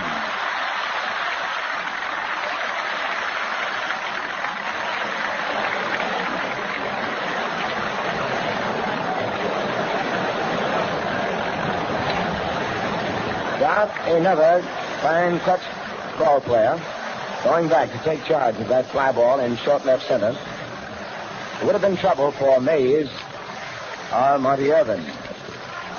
So Wertz is on third. There are 2 gone, and now it takes a base hit. No longer will the sacrifice fly apply. And it is left to Jim Hegan, the Indians' catcher. Up twice. In the second inning, he popped out. In the fourth, he popped out. Right-hand batter. First pitch to him is ball 1, too low.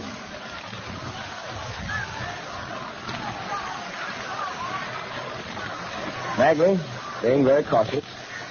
He's a pitcher who would waste his fastball and then make you go for the curve. Ball 1 the count. Into the windup. The next pitch is swung on a ground ball down the third baseline. Knocked down by the third baseman. Up with it, the throw to first in time. A beautiful recovery.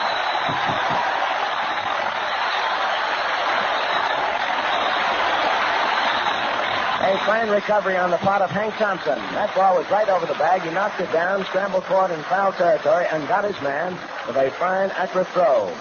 And Hegan is very fast. So the Indians get no runs. They had 1 hit. There was 1 giant error, and 1 man was left on the bases. So we go into the last half of the 6th inning with a score. Cleveland 2, New York 2.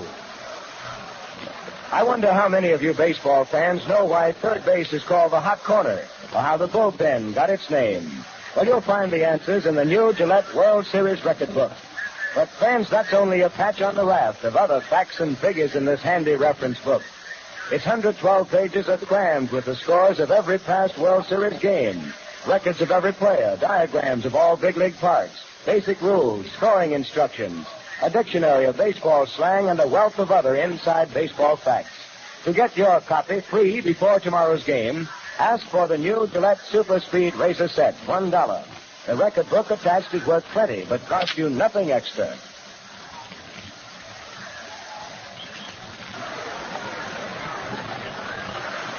Well, the Indians had something started there, but failed to carry through as Sal Magley buckled down and closed the door on Vic Wertz, who led off with a single and moved up on an error.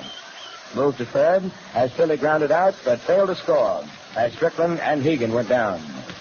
Now the Giants come up, ready for action in the last half of the 6th inning with the score tied. 2-2. Davey Williams, second baseman for the Giants, steps in, right-hand batter. Lemon hitching up the trousers, little habit that he's had all of his baseball career. Okay's the sign from Hegan. Outfield is a straightaway. The pitch to Williams is ball 1, too low.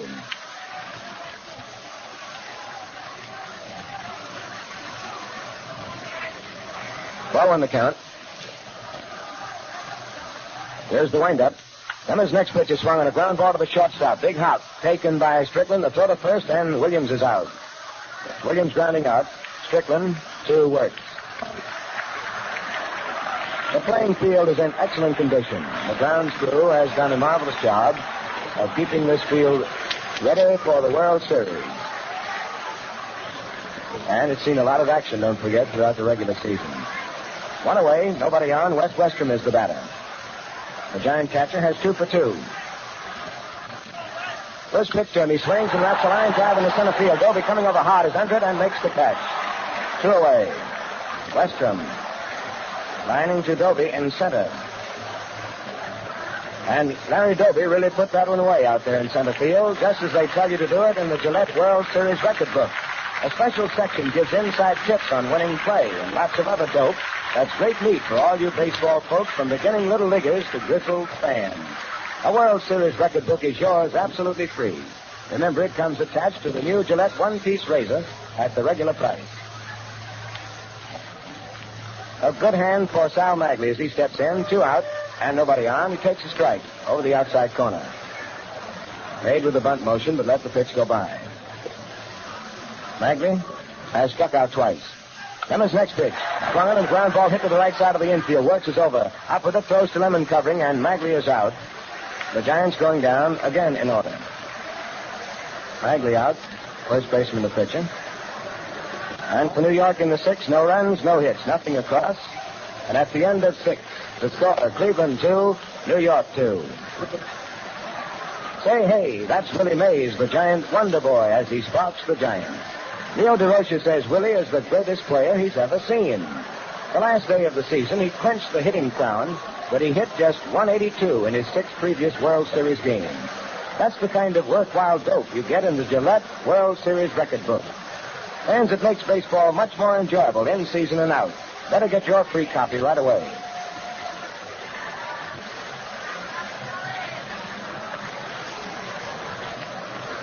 Well, these 2 pitchers have really settled down to their business.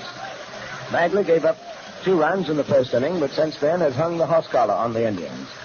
Lemon was tagged for 2 runs in the 3rd to tie up the score. Here in the Mutual broadcast booth today, we're mighty proud of this little fact.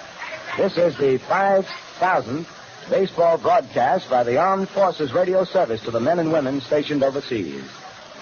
It's estimated that our listening audience during the series is about 110 million people. Big Al, that's a lot of people. Man, I'd tell you frankly, I'd like to have the hot dog concession for that many people. You're not kidding. All right, it's play ball in the first half of the 7th inning. Lemon leads off. He swings on the first pitch and pops it up right by second base. Alvin Dart, shortstop, is under it. He has it for the first out. Lemon pops to Dart. Dart is certainly one of the great players in this series. He has played previously in 12 World Series games. The Indians remember him, of course, in the 1948 World Series as a member of the Boston Braves. And they've seen a lot of him in spring training. Here's Al Smith, the leadoff batter, number 32. Swings on the first pitch. It's a ground ball to the third baseman. Thompson taps it nicely. The throw to first, and Smith is out. Smith, one of the surprises of the 1954 season for the Indians, came to spring training more or less for the ride. But they got a look at him, he got a break, and he remained in the lineup. Has been a great help to Al Lopez and his tribe this year. There are 2 out, and the batter is Bobby Avila. He has 1 out of 3, a single in the first inning. Right-hand batter takes ball 1 high and inside. Little Mexican pepper pot from Veracruz. Pride and joy of the folks down in Mexico. And by the way, he now is an owner of a ball club. He owns the Mexico City Reds. Next pitch to him is outside and low, a curveball breaking sharply. Ball 2, no strikes.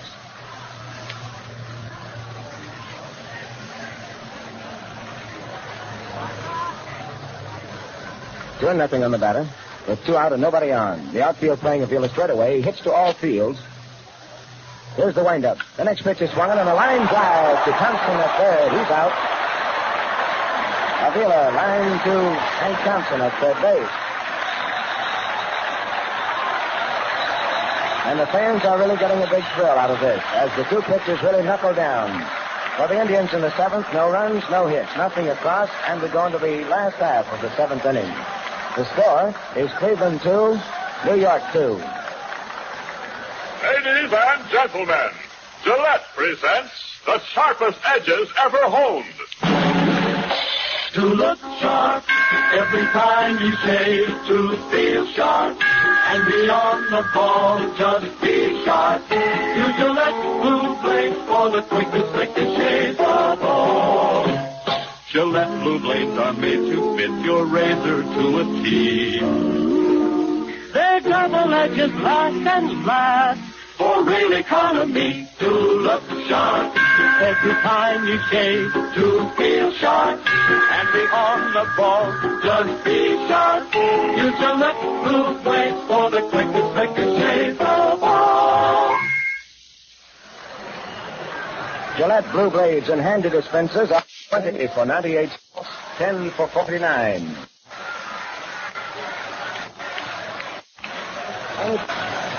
The seventh inning, last half coming up. You have the Polo Grounds, New York, the home of the Giants, champions National League.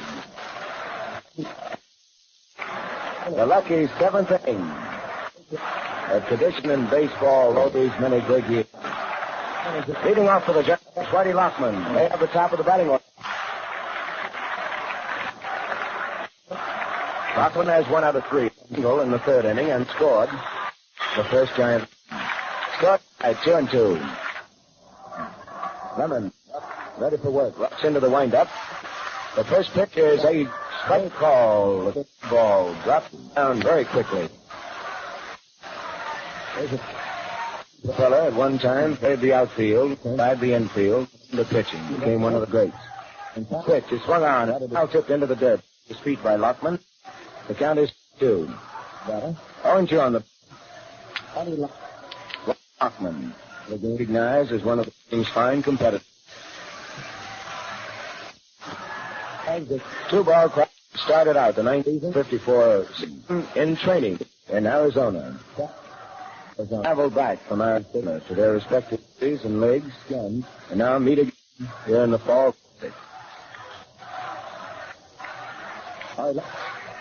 Lemon okays the sign with the count strike 2 on the batter. Pitch is swung on a hard smash to Avila on the top, taken by the second baseman. The throw to first, and Lockman is out. Lockman out, Avila to 4-3.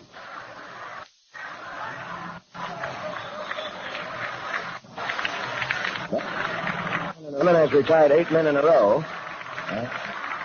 And Magley has retired 6 in a row. In the last half of the seventh inning of the score tied. Alvin Dart steps in. Lemon's pitch turn is ball 1. High and inside. Giants wear the special made headgear in their bat. Mindful of the old steel helmet. The pitch is swung on a curve. Pops it up to the third base side of the field. Rosen moving quickly in front of the Indian dugout, and he has it. Almost misjudged it as he was looking up into the sun. Fouled out to out. I noted that Rosen is not traveling under full speed. That leg is still bothering him quite a bit. Has a pull muscle, thigh muscle. It's difficult for him to move quickly and very fast. So there are 2, nobody on, and here's Mueller stepping in. He has 1 out of 3 and has scored a run. Left-hand batter, he takes a strike, a fastball to the inside corner. Tie. Talking to Indian pitchers, while they have all the respect in the world for Willie Mays, they fear this boy, Mueller. Next pitch is swung on and hit foul down the baseline, outside the bag. Foul, strike 2. It was a ground hugger and a ripper that almost stayed in there fair.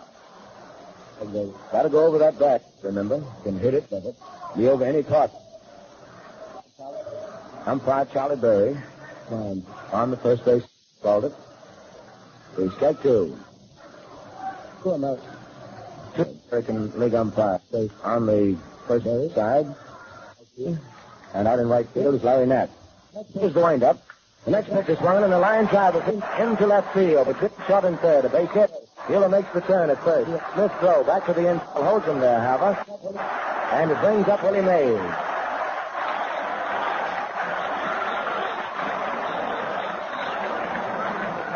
That little incident right there will give you some idea of why the Indian pitchers and others have such great respect for Don Mueller. With 2 strikes on him, he whipped one to the opposite field. Willie Mays, looking for his first World Series hit, stepped in. He's 0 for 2 officially. He walked in the 3rd inning. Right-hand batter. He's a dynamic ball player. First pitch to an outside, a curveball, breaking down and away. Mays, the batting champion of the National League. One of the most publicized young ball players in the history of the game. Number 24. Al Smith is deep in straightaway in left. Doby deep in straightaway in center. Don Mueller on first with 2 out. Last half of the 7th, the score is tied. Clemens' pitch is swung on and fouled back to the stands, out of play. Count is even up. Ball 1 and strike 1.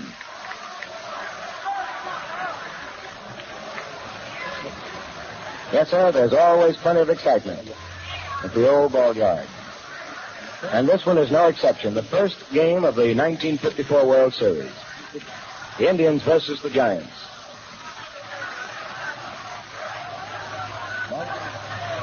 Ball 1 and strike 1 the count. Lemon checks for his sign. Gloved hand down on his knee. Up with the stretch now. Quick looks to run at first. The pitch is ball 2, outside and low.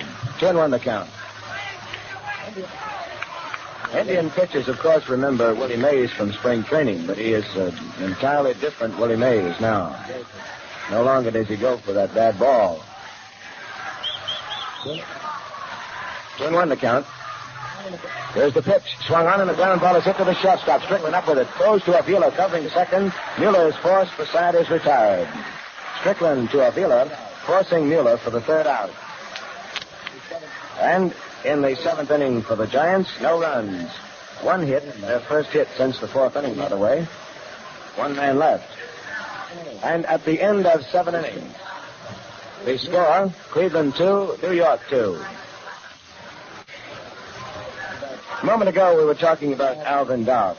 Well, the last time he was up, just in this inning, they got him out. A pop foul to Al Rosen. The first time that the Indians have gotten Dart out today.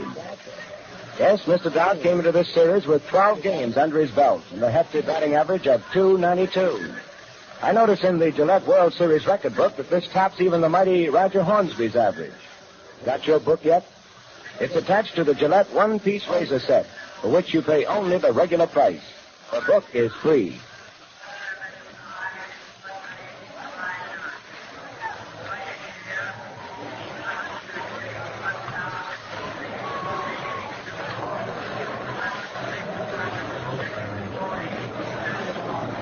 Now we head into the first half of the 8th inning.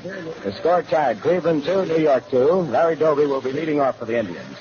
Here is the official attendance at today's ball game. 52,751. 52,751. A fine crowd to get the World Series off. And as the experts have said, this promises to be one of the greatest World Series of all time in attendance and returns, of course, financially for the players in the league. All right, Doby steps in. Magley's first pitch to him. He swings and grounds it foul down the first baseline, out of play. Doby has 1 out of 3. A single his last time up. Single into right field in the 5th inning. He was one of the top hitters in the 1948 World Series, the Indians versus the Boston Braves. And, of course, was the RBI champion of the American League this year.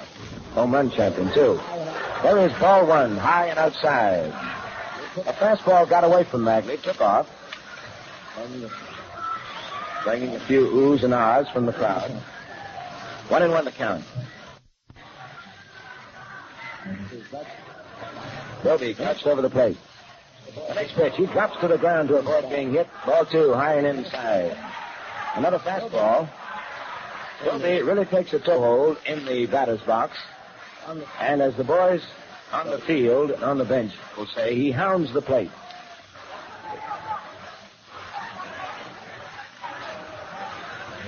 looks mean up there as the pitcher looks toward him. The 2-1 pitch. Ball 3 high and outside. Dobie was ready to swing away on that 2-1. It takes ball 3 instead. 3-1 the count now. The outfielders pull deep and well around toward right. Right side of the infield, deep. Lockman at first. Davy Williams at second. On deck is Al Rosen. The 3-1 pitch. Dobie swings and he misses. Strike 2, and the string is out. Full count of 3-2 on the batter. Magley has given up 6 hits. Score is tied. Cleveland 2, New York 2. 3-2, and Magley checks with the catcher, Western. Works into the windup. And here's the payoff pitch. Ball 4, inside and low. Dobie works in for a walk.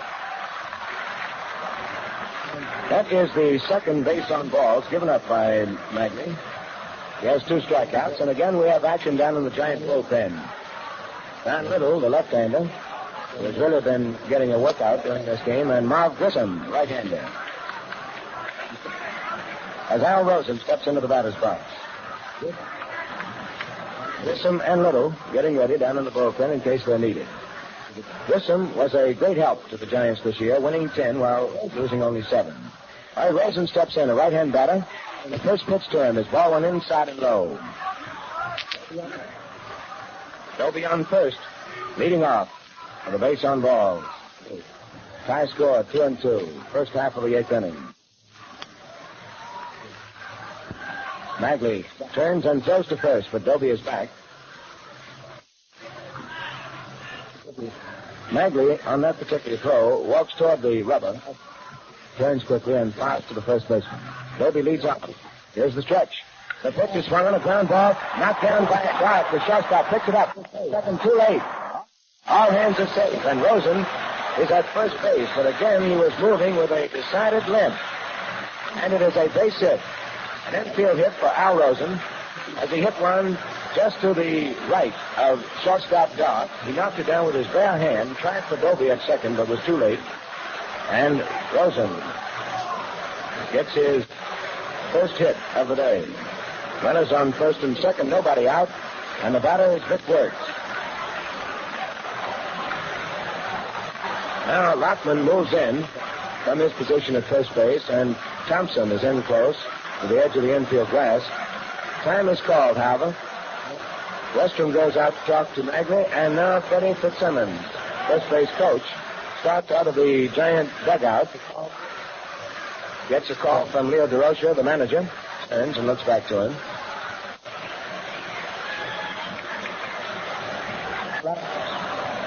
Umpire Larry Knapp waved in to see if they wanted one of the boys warming up. Don Little, left-hander, is ready, and so is Marv Grissom, big right-hander.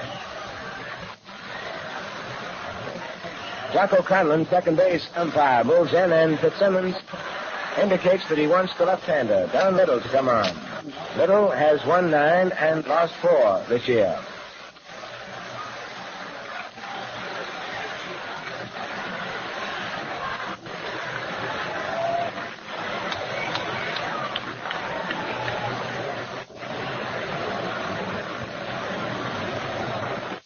So that is going to be all for Sal Magley.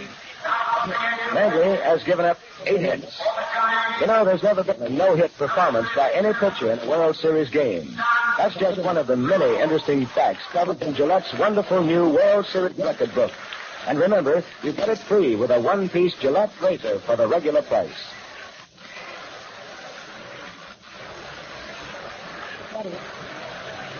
Nobody out here in the first half of the 8th inning with a new pitcher coming on. So let's take a look at Magley's record. He has worked in 7 innings of the game. He has given up 2 runs, is leaving 2 men on. Should they score, they'll be charged to him. Gave up a total of 8 hits. He walked 2 and struck out 2.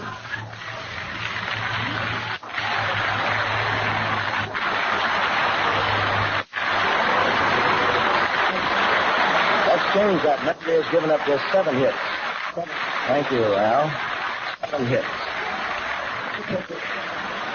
And the new pitcher down Little. Magley making the long walk from the mound. through center field and to the clubhouse. A pitcher going out of the game here at the Polo Grounds has just about the longest walk into the dressing room of any baseball. So Little is taking his warm-up. And while we're waiting, let's pause 10 seconds for station identification. This is Mutual, the radio network for all America. And this is WGN, your exclusive World Series station, Chicago.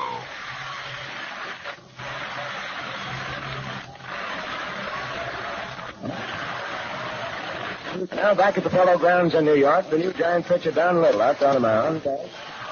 Al Lopez, the Indian manager, came out to talk to Al Rosen. The runner at first, Rosen was limping very badly when he went down the line, but evidently he is going to stay in. I know that he wants to. Don Little is ready to work. A boy who hits from Mount Carmel, Illinois. 5'10", 165 pounds. Little appeared in 28 games during the regular season at an earned run average of 3.07. Left-hand pitcher now against left-hand batter Vic Wertz. Runners on first and second, nobody out. The first pitch by Little is ball one, high and inside a fastball.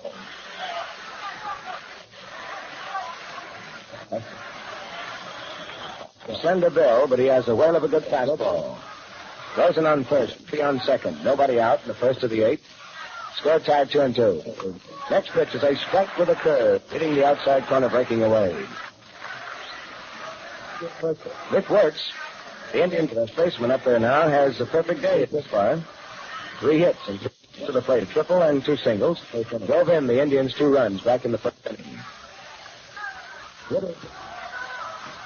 Is ready, the pitch. A bunt try, it's popped into the air, but nobody can get to it. Hank Thompson, the third baseman, tried, so did Little, the pitcher, but neither could reach it. And it is ball 1 and strike 2. Well, that's a light for Wertz. An attempted bunt. He popped it foul down the third baseline. Ball 1 and strike 2. Batter on deck is Dave Philly. Dobie drew a walk for the count 3-2. Took ball. Rosen singled to the shortstop. For force play on Dobie. Too late. And Rosen is given credit for the field hit.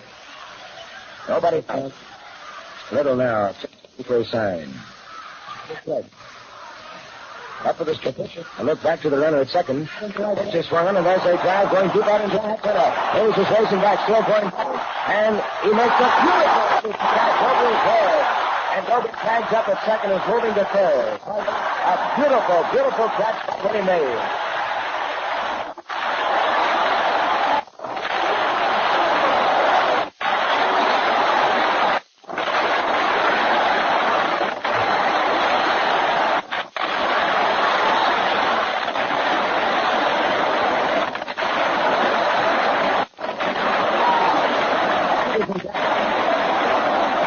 Gentlemen, for those of us who have not seen too much of amazing Willie Mays, we know now why they talked to him so very much. That's one of the most spectacular catches we have ever seen. That ball was hit to the wall in right center. Well over 400 feet away from home plate. And Mays was racing with his back turned to the fence and pulled it down over his shoulder. We're getting a pinch hitter for here in the 8th inning. It is Hank Majeski. Majeski batting for Philly. And here comes Freddie Fitzsimmons out of the Giant dugout. There's a possibility of a new pitcher. Marv Grissom, has been warming up and is ready to the meeting. Yes, that is what it is going to be. A new pitcher, Marv Grissom, is being called into the game.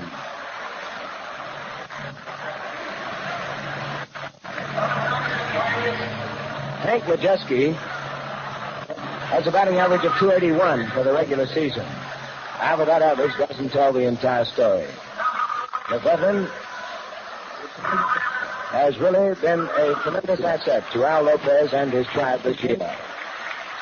He has moved in to play third, last, second, and has been a great help at the plate. Many of his hits driving in runs that have won ball games for the Indians. And now, right-hander coming into the game, we're going to get a switch in pinch hitters. Mitchell is coming out of the Indian dugout, swinging a couple of bats. And it is going to be Dale Mitchell batting for Hank Majeski. And the fans are getting a big thrill out of this battle of strategy between Al Lopez, manager of the Indians, and Leo Durocher, the manager of the New York Yankees. But this is the World Series, and championship strategy as well as championship play is so very important. Lopez now comes out of the dugout to his pinch hitter Dale Mitchell, who is up to the left of the plate.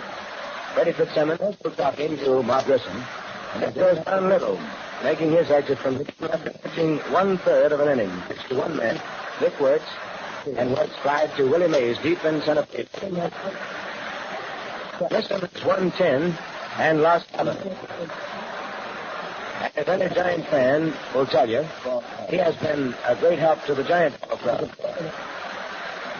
He has appeared in a total of 56 games. Giving you some idea of how often he has been called in from the bullpen to stop the fire and go on and save a ball game. So he's 110 and lost just 7. Probably has saved many more for other starting pitchers. Check it turns on average 2.34. 2.34. Remember, these two men on base, Doby and Rosen, are charged to the starting pitcher, Sal Maggie. So while the score is tied, Cleveland 2, New York Giants 2, Maggie could be the losing pitcher in this ball game. Leo Durocher is going to have men ready. He has another left-hander and a right-hander warming up in the bullpen. The score tied 1-2 in the first half of the 8th inning. 1 out. The Indians have Doby on third and Rosen on first. Batter Dale Mitchell. Pinch hitting for Hank Majeski, who was originally announced as a pinch hitter for Philly.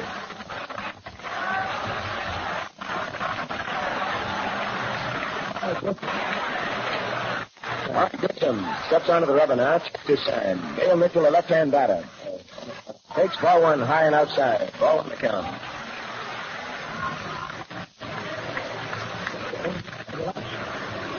Mitchell has a left-hand batting average of .315 in Major League play. Has not seen too much action this year. The batting average of .283, used mostly as a pinch hitter. Next pitch. He takes ball 2 inside. Almost got away from West the catcher.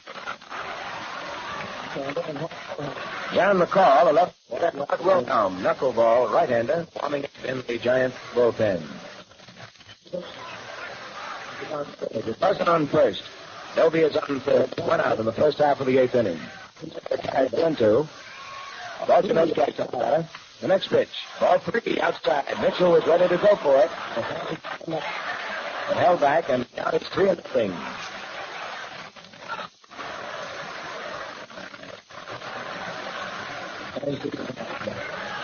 Mitchell stands deep in the batter's box, and while he can pull out to right field, he's capable of hitting the ball field. The next pitch, ball 4, high and outside, and from 4th base backwards, Mitchell takes a walk. The bases are loaded. The bases are loaded. Rosen moves to second. Doby holds at third, and Mitchell takes over at first base. The batter, due, is George Strickland, but now he is being called back, and we're going to get a pinch hitter. Dave Pope, number 4, is coming up to the dugout. Pope is going to hit Strickland. Pope is a rookie outfielder up from Indianapolis of the American Association. He batted .294 for this year with the Indians in 60 ball games. Hit 4 home runs and drove in 12 runs. He's very fast and has a lot of promise as a coming star of the future. In the American Association, he practically tore that pitch apart last couple of years. He's a left-hand batter. Hope batting for Strickland. First pitch, he swings and taps it foul down the first base line. Goes back into fair territory, but it had been fouled off his foot.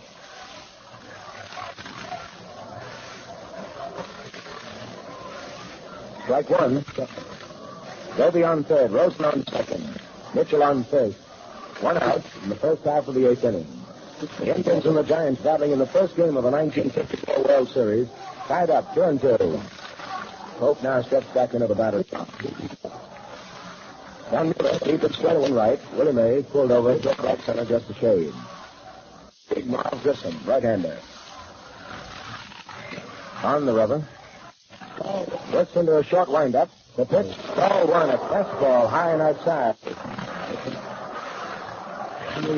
It's an exciting moment here at the Polo Grounds at York. They count 1-1 on the batter. The base is loaded. The Indians attempting to break the tie. And Grissom, the third giant hurler, trying to close the door. On deck is Jim Hegan. Here's the windup. The next pitch, just swing and a miss. Just catching the eagle. Ball one and strike two. Pope wins for the fastball.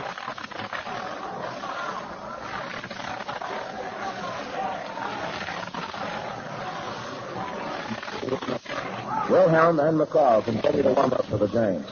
Wilhelm, the fast knuckle left-hander, Johnny McCall. Bases are loaded for the Indians. One out. Here's the wind-up. The next pitch swung on and out into the stands, down the left field line, going into the upper lane. Out of play. The captain names. Ball one and strike two. Red Crest is watching at first base, shouting encouragement down to the stands. The little round man, Sonny Cuccinello, away from the coach's box at third base. One out. New ball in play. Whistler punching Doby very close to the third. Here's the windup. 1-2 pitches. Strike two. He struck him out.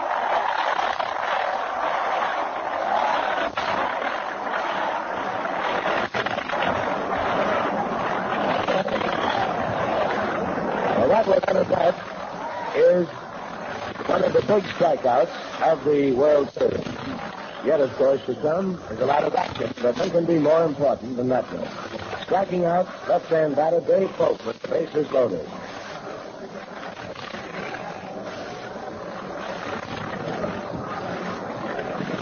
And now Jim Hegan is up. Fans are still talking about Willie Mays and that great catch. You know, he went right back to the right center field wall to haul down that flag of Wertz. You'll find the diagram of the Polo Grounds showing distances to all fences on page 26 of the new Gillette World Series record book. Be sure you get yours. All right, Jim Hegan is up. The first pitch coming on to him. Ball one high and inside. Ball in the count. There are two out. The bases are loaded. Score tied, 2-2. Thompson, big right-hander, relief pitcher for the Giants. There's the pitch. Hegan swings and pops it up. Off to the right of the plate. Weston racing for it. He can't get to it. It's back onto the top of the dugout. Good run by Weston, but he couldn't reach it. And the count is even. Ball one and strike one. Hegan hit that ball right on the fist and cracked his back. That boy brings him another piece of wood. 1-1 the count on the batter. Jim Hegan. He is 0 for 3. Doby led off with a walk.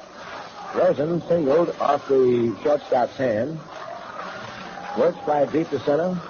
And Mitchell walked, batting for Majeski. The bases are loaded with two out. Here's the windup. And the pitch. Hegan swings and fouls it back out of play. Strike two. Ball one and strike two to count. And now with the count in favor of the pitcher, Weston calls the time. Walks out to talk to Grissom. Pats him on the seat of the pants. There are two out. The score tied. The Indians got 2 runs in the first. The Giants tied it up in the last of the third. First half of the 8th inning. The runners move off. They're ready to go with the crack of the bat. There are 2 out. Grissom still watching Doby closely. All right, the 1-2 pitch. Fouled back. Hegan got a piece of it to stay alive.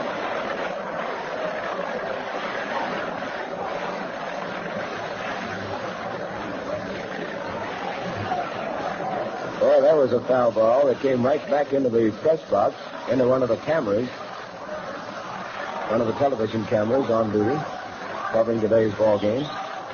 1-2 count. Mitchell on first, Rosen on second, Doby on third. With 2 outs, the outfielders are straight away. Grissom taking plenty of time, cautiously. Into the windup now. The pitch is swung on the ball to drive, going deep, high, out into left field. Willie Mays is back to the wall. A rather muddy over, and he's under and has it for the out. Monty Irvin standing in front of the 315-foot mark, right on the warning tap, in front of the wall, pulled it down.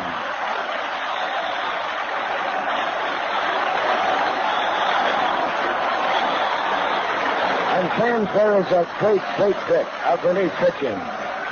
John Little and Marv Grissom closing the door on the Indians. They get no runs. They had 1 hit. There were 2 bases on balls and 3 men left. And going into the last half of the 8th inning, the score is Cleveland 2, New York 2. Fans, let's face it, there's nothing that can make your alarm clock sound like sweet music. But when it's hard to get underway, a good Gillette wake-up shave will help you get ready for action on a sleepy morning. Yes, sir, there's plenty of lift packed into a shaving cream shave with today's new Gillette Super Speed Razor. Now, if you haven't tried today's Gillette Super Speed Razor, you're missing something really great.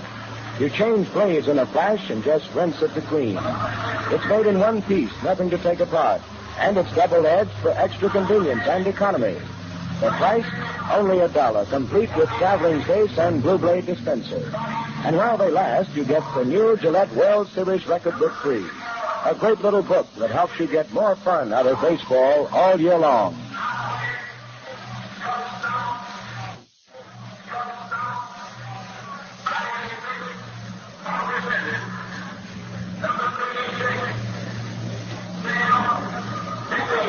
Well, after that great bit of pitching, Marv Grissom has a ball game on his hands. Fans, let's face it, there's nothing that can make your alarm clock sound like sweet music. But when it's hard to get underway, a good Gillette wake-up shave will help you get into action sleepy morning. Yes, sir, there's plenty of lift packed in there shaving cream shave with today's new Gillette Super Speed Razor. Now, if you try today's Gillette Super Speed Razor, you're missing something really good. You change blades in a flash and just rinse it to the... And it's double-edged for extra convenience and economy. The price? Only $1, complete with traveling stick and blue blade dispenser. And while they last, you get the new Gillette World Series record book free. A cute little book that helps you get more fun out of baseball all year long.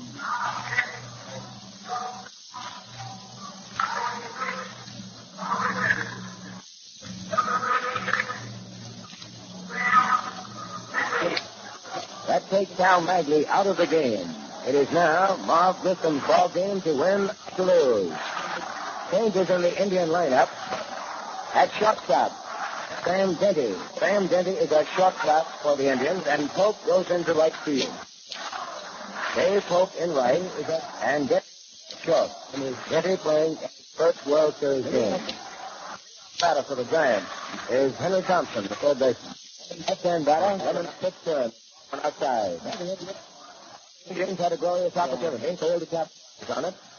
And it's still a tie game with the Giants now at bat. Thompson has 1 out of 3. It's in the plate. Swings on the next pitch and hits the ball deep out into right field. And that ball is going to be fouled. Just on the wrong side of the white chalk mark. Foul by pitch. Strike 1. 52,751 fans are watching that ball every inch of the way. Sure keeping score with us. Pope in right field will bat in the number 7. And Denty is going to shortstop in the number 5. All right, Lemon is ready. Ball 1 and strike 1 to count. The next pitch. Hit foul down the first base line, out of play. The number and strike 2. Hello. Season long, people talking about the Indian second line strength, bench strength. They're seeing some of it in action right now. Empty at short. They put him up. Middle and McGregor, of course, were called on the bench hit. I guess they did not get an opportunity. 0-1 and strike 2. Here's the windup. The next pitch, swung on and a high, tapped out. Hit back in the plate, coming back into the stands out of play. Egan started back for it, but no chance to reach it. So the count remains ball one and strike two. The outfield is pulled around toward right. Thompson filling the crowd with a wallop off the right field wall, but foul.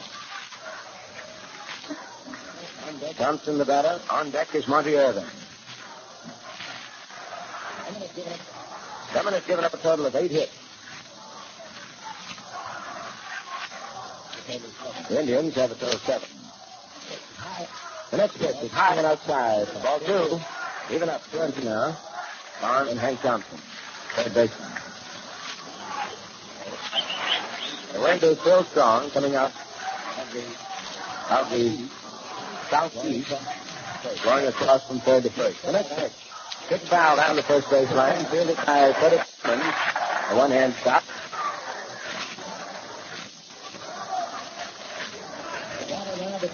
It's a battle now between Miles Grissom and Bob Lemon. And certainly, you have to give a big pat on the back to Leo Durocher.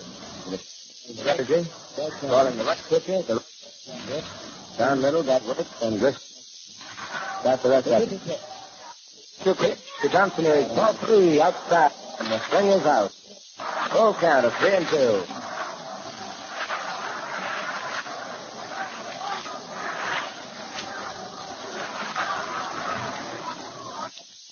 There's the windup, and the big pitch is ball 4, high and outside. Thompson coming through with a base on balls. That is the third walk given up to Batterman. And the batter is Monty Irvin. Irvin is 0 for 3. Fouled out and fried out. Thanks, the third base coach comes in to him. Now we have action out in the Indian bullpen. Ray Narleski, rookie right-hander, and Al Newhouse, left-hander, warming up. Narleski. Score is tied 2-2, but the Giants have a runner on first with nobody out. Thompson, the base runner. The batter, Monty Irvin. Right-hand batter crouched over the plate. Rosen moving on the grass. The pitcher goes to front, right in front of the plate of Beauty. Egan is up with it, can't make a play at second. Throws to Avila covering it first, and Irvin is out on a perfect sacrifice. As pretty a bunt as you want to see. He dumps it right out in front of the plate. No chance to play on the runner at second at all. A perfect sacrifice. One gone, and the bat. Irvin goes out 2-4. Catcher to the second baseman covering. So now, it's the runner on second. One away, and Davey Williams steps in. He is up to 3. He's grounded out 3 times. Right batter, takes ball 1 outside and low. Ball 1 the count. Now the Giants have a right-hander warming up in the bullpen. Number 49, knuckleball Taylor Wilhelm. They want him out there in case they get down to the spot where they have to use the pinch hitter. Lemon okays the sign with the count, ball 1. The pitch is ball 2, outside and low. 2-0 count. Hank Thompson, a fast man, is on second. The outfield pulled around toward left on Williams.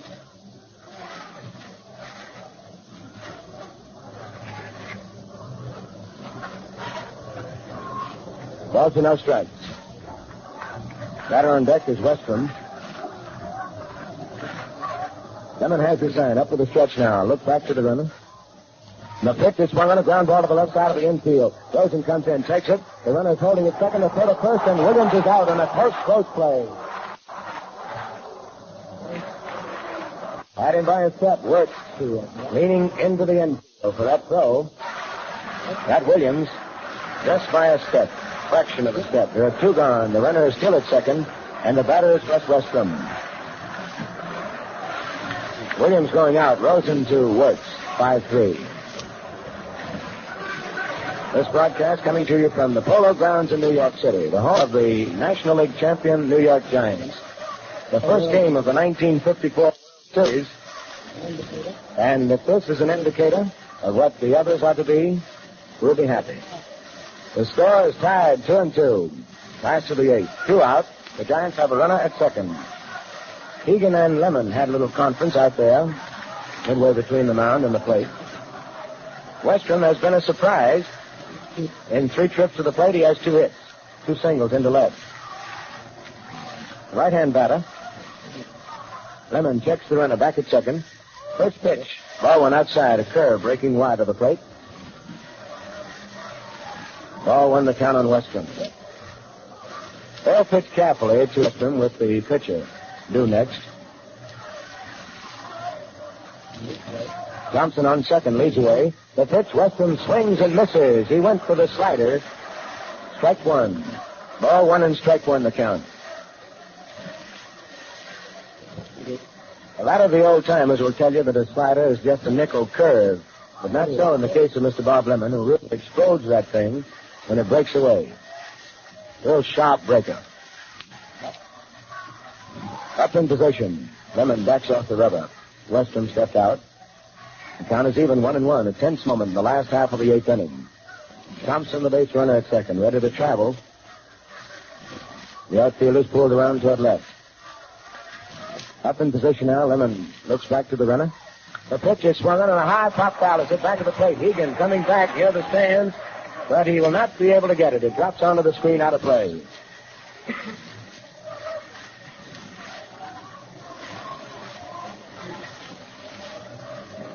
A large area gives the catchers and other players plenty of room to travel for foul balls, first, third base, and back to the plate. Whitey Lockman, the leadoff batter, and the man on deck for the Giants, calls Westrom over to him. Talks to him for a few seconds. You know, these ball players are always working at their business, thinking all the time. The man on deck, like Whitey Lockman, he'll pitch him. Maybe he detects a little motion. It might give away a curveball or a fastball. So he passes it on to his teammate, the man who happens to be up there in the batter's box. That's what makes for championship play. The kind you see when the teams reach the Autumn Classic, the World Series. 1-2 the count. The next pitch fouled back to the screen out of play, and the count remains. Ball 1 and strike 2. There are 2 out in the last half of the 8th inning. Runner Hank Thompson. And the ball game is tied to New York 2. Thompson left was sacrificed to second, but remained there. Rounded out. Lemon taking 9. Big man up there. A catch. He leans forward to the glove his knee, looks into it. It's 9. Now he's stretched. The next pitch is outside away from the catcher. Hank Thompson makes the third, but holds up. And in to cover the plate. And it is a wild pitch to Bob Lemon. A wild Lemon. Yes, sir, we've had just about strikeouts. A wild pitch. Spectacular in center field by good base front. Thompson is on third, moving a home. The count on the batter's ball.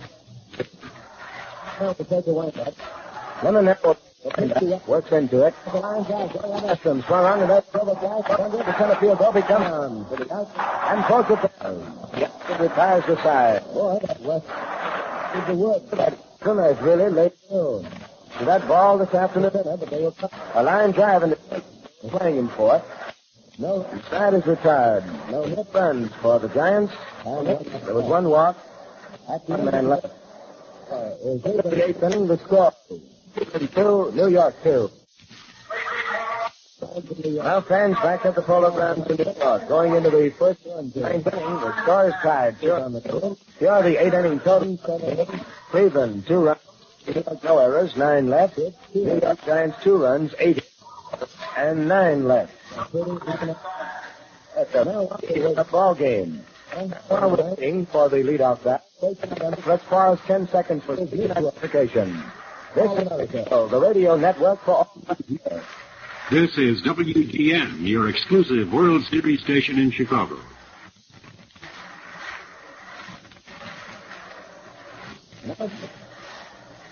Now it's play ball here in the ninth inning. Bob Lemon is the leadoff batter for the Indians. He's walked once in 3 trips. Grissom's first pitch to Lemon. Ball one high and outside. All 7 hits collected by the Indians were off South Bagley, the starting pitcher. Ball in the count. The next pitch to Lemon. He swings, but he misses. Strike 1. 1-1 the count.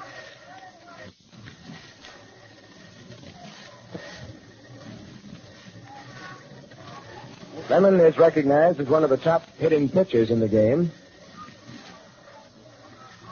Outfield is around toward right. He takes ball 2 outside. 2-1 the count.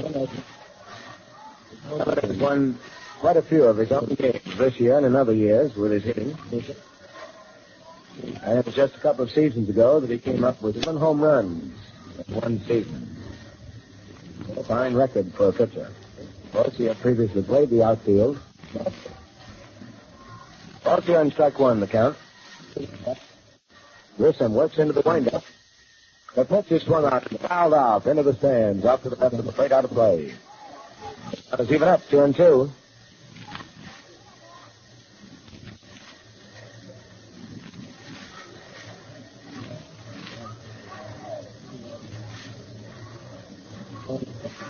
Lemon, left-hand batter, popped out his last trip to the plate in the 7th inning. Grissom okay to sign the 2-2 pitch. Ball 3 outside, and the string is out. It's a full count of 3-2. Just to add to the evenness of this ball game, each team has had 3 bases on balls. The count 3-2 on Lemon, and the payout pitch.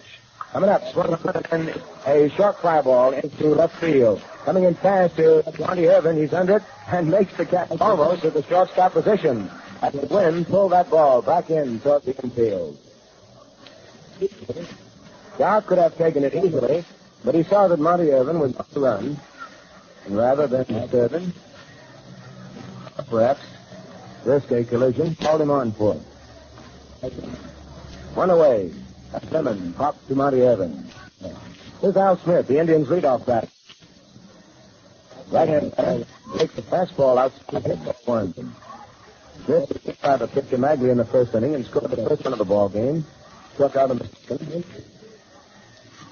An infield scratch hit in the 5th, off the pitcher's glove, and he grounded out 3rd to 1st his last time up in the 7th inning. Ball on the count. Starts over the plate waiting. The next pitch is a strike up fastball, blitzing down the middle. The count is ball 1 and strike 1. Smith gets a lot of bases on balls. He crowds the plate. 1-1 the count. Grisom's next pitch is inside, almost hit him. Smith spinning out of the way. And the count is ball 2 and strike 1. Well, we talked about those infield hits, leaders, hits. Well, just like lines.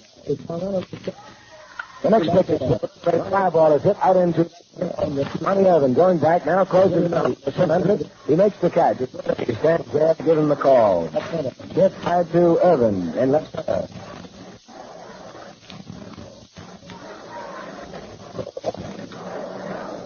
So Evans has made the last 3 outs. He hit the long fly by Jim Higgins in the strip back to the 315-foot mark. Well, with 2 out and nobody on, Bobby Achilles steps into the batter's box.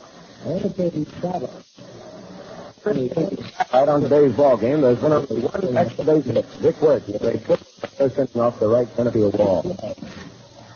First pitch to Achilles is ball 1 outside. Little Pepper caught second baseman has 1 out of 4. The single in the first inning.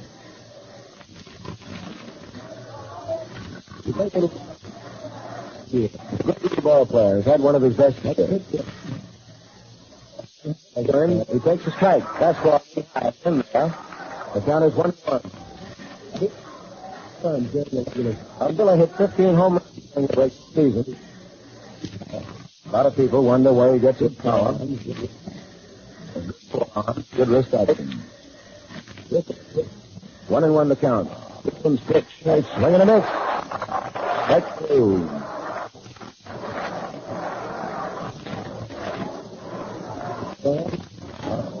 Yes, sir, these fans are really enjoying this first game of the 1954 World Series.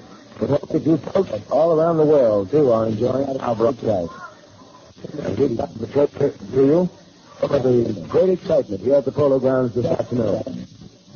Ball 1 and 2 on the batter. Nobody on, 2 out. The tie score, 2-2.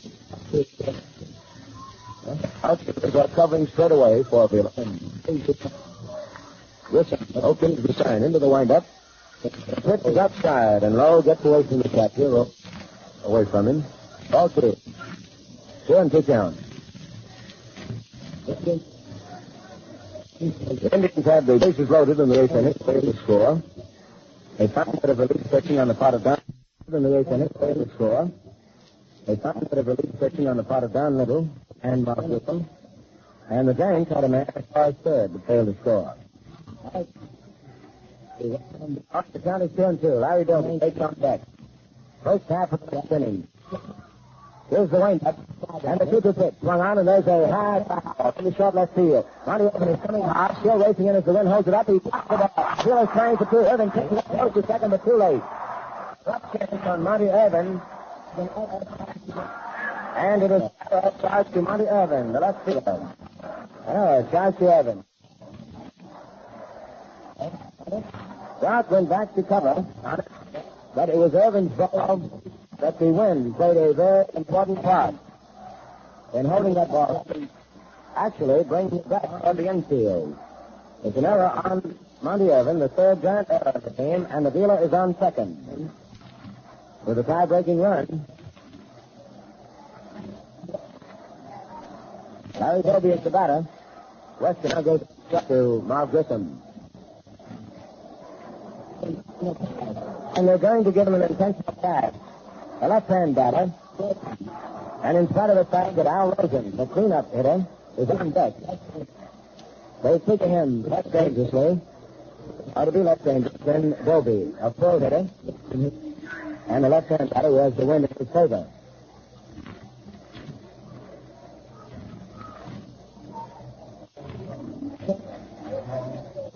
Left-hander Johnny McCall, Wyndham McCall, and right-hander Hort Wilhelm warming up in the Giant bullpen. It goes ball 4, and Doby takes his walk. An intentional pass, the second that he's had, and the second walk given up by Grissom. This one intentional. 2 runners on first and second, making the fourth play possible, of course, and it brings up a right-hand batter. Al Rosen steps in. He has 1 out of 4 infield hit off Alvin Dart's hand last time up.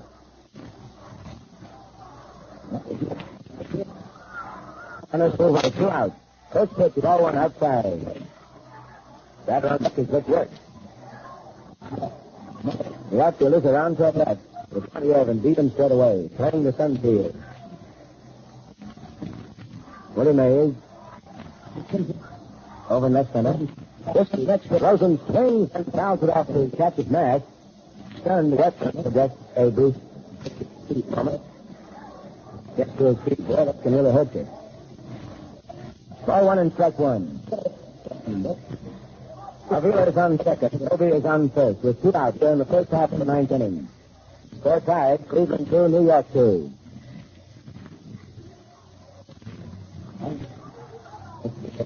And Thompson deep in the position of third base, well back at the bag.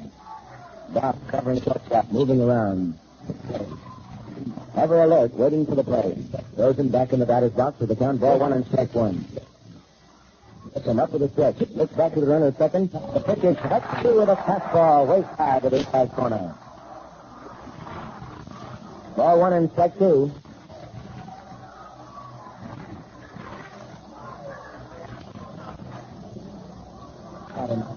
One and 2 the count. He's ahead of the batter now. Has him in the hole. Just getting ready on deck in case he gets the chance to come up. Runners will travel with a crack at the bat. There are 2 outs. Grissom okays the sign in position. There's the pitch. It is ball 2 outside. Ball 2 and strike 2 to count.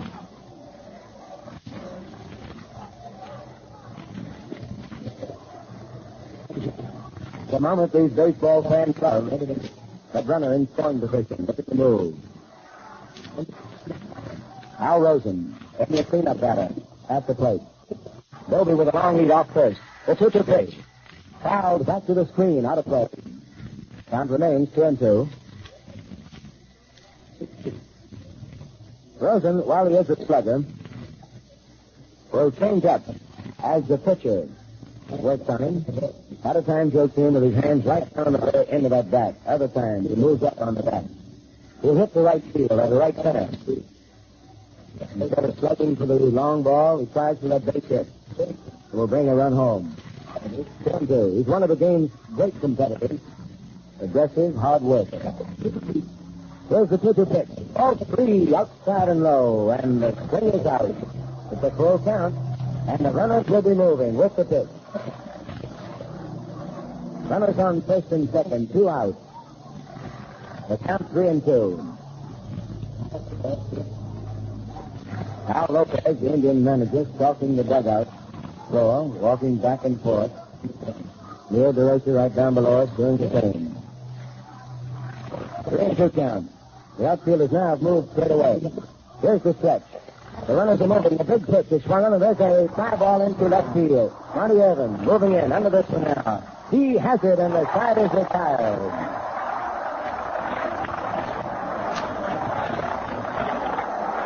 And there is another great bit of pitching on the part of Marv Grissom. He's been a whale of a relief hurler for the Giants this year, and is proving himself again this afternoon in this World Series. For the Indians in the ninth, no runs, no hits. An error, and a base on balls, and we're left. So we go into the last half of the ninth inning of the score. Cleveland 2, New York Giants 3. You know, fans, since 1944, there have been 4 6-game series and 4 7-game series, as you'll see in the Gillette World Series record book. You can check the score of every series game ever played in this compact baseball book. And you can take it from there, because the book contains a world of other important baseball facts.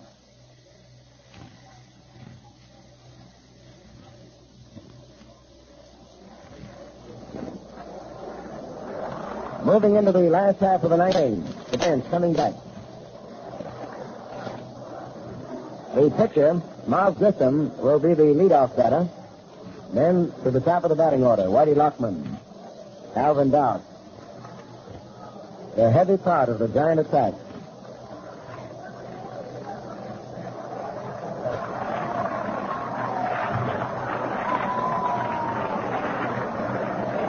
The Indians have left 11 men on the bases in 8.5 innings. The Giants have left a total of 9 on in 8 innings. Grissom is going to bat here in the last half of the ninth. And he has a chance to put his team off on the right foot. He's a right-hander all the way. Right-hand pitcher, right-hand batter.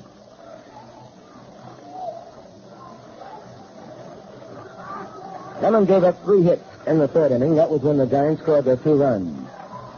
He has walked 3 and struck out 4. Here's the windup. Lemon's first pitch to Grissom is ball 1 outside and low. Lemon Frank, Giant coach at third base, shouting encouragement to Grissom. Bittner joining in from the coach's box at first base. Next pitch, Grissom swings and he misses a curveball. Boy, he's a big fella. If he ever connects on one, it'll take a ride. Ball 1 and strike 1. You watch some of these pitchers, you never know when they're going to conk it. There is a strike call as the curve hit the outside corner, breaking away. Ball 1 and strike 2. Lemon into the windup. Pitches and Grissom swings and misses. He struck him out. Strikeout number 5 for Bob Lemon. Oddly enough, Lemon, in previous years, has been noted as a strikeout artist, but this year, they named him a control pitcher. He still had a lot of strikeouts, better than 100, but not up with the leaders. like some of the boys at 160.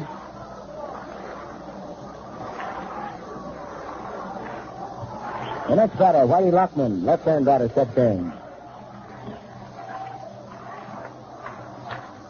First pitch to him is a strike call. The fastball got the inside corner knee high.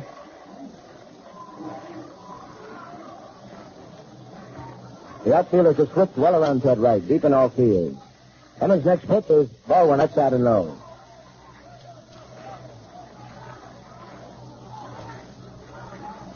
Early Wynn, who will undoubtedly be the starting pitcher in tomorrow's ball game, was the strikeout pitcher with the Indians this year.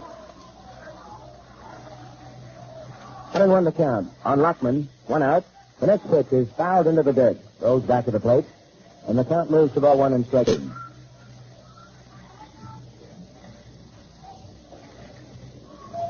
They'll be over in right center. Right side of the infield deep. Playing Lockman as a pull hitter. He has 1 out of 4, a single to lead off in the third inning. That started the Giants to their 2-run rally. 1-2 is the count now. On deck is Alvin Dart, 1 out. Lemon checks his sign, drops into the windup. The pitch is on and the ground ball is hit back to the pitcher's mound. Lemon takes it. They throw to first and Lockman is out. Going for that sinker, he tapped it toward the pitcher's mound. Lockman grounding out pitch to the first, 1-3. And that brings up Alvin Dart. He has a walk and 2 hits and 4 trips to the plate.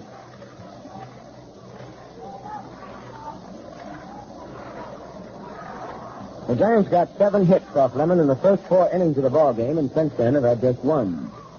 A single by Mueller in the 7th inning. Dart, the right-hand batter, with 2 outs. Takes ball 1 inside. Scores tied, 2-2 here in the last half of the 9th inning.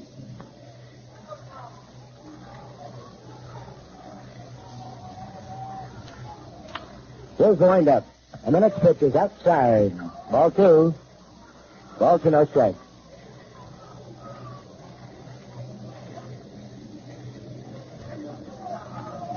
Last of the 9th. Lemon now turns his back on the plate, wiping the perspiration from his brow. Always tugging at that cat. Now he's heading. The 2-0 pitch coming up, and Doc holds back for ball 3. A third ball breaking down in the way, and it is 2-0. On deck is Don Mueller. Ball 3, no strike. It's 2 out in the last of the 9th. Lemmon's next pitch is fouled back to the screen. Strike 1. They gave him the go sign. 3-1. Lemon still has to come in with another. Rubbing up the new ball thrown out to him.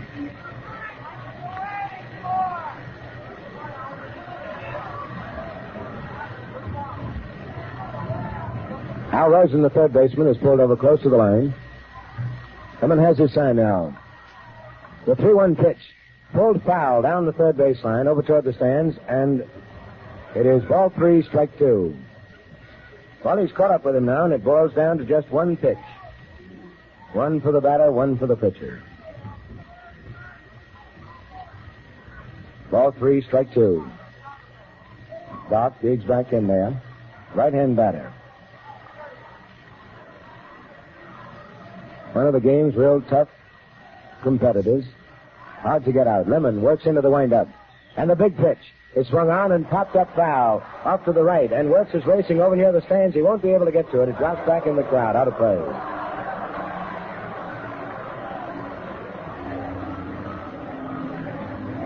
Well, the fans have had their share of souvenirs in the stands. None in home run territory. Only 1 extra base hit. That back in the first inning.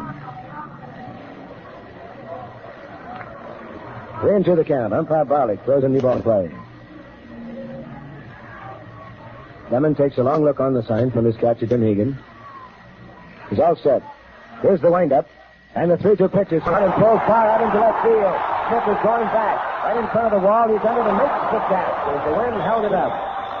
Boy, we were talking about home run territory, and there was one that was traveling for it 360 feet away. Al Smith made the catch, and the side is retired.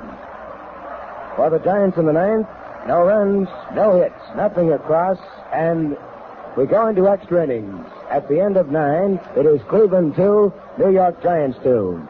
Al, this first one is really turning out to be something, isn't it? Well, yes, sir, Jimmy, and do you know this is the first extra inning ball game in World Series play since back in 1952, when there was an extra inning ball game on the 5th day of October, in which the Brooklyn Dodgers and the New York Yankees played an extra inning affair, 11 innings.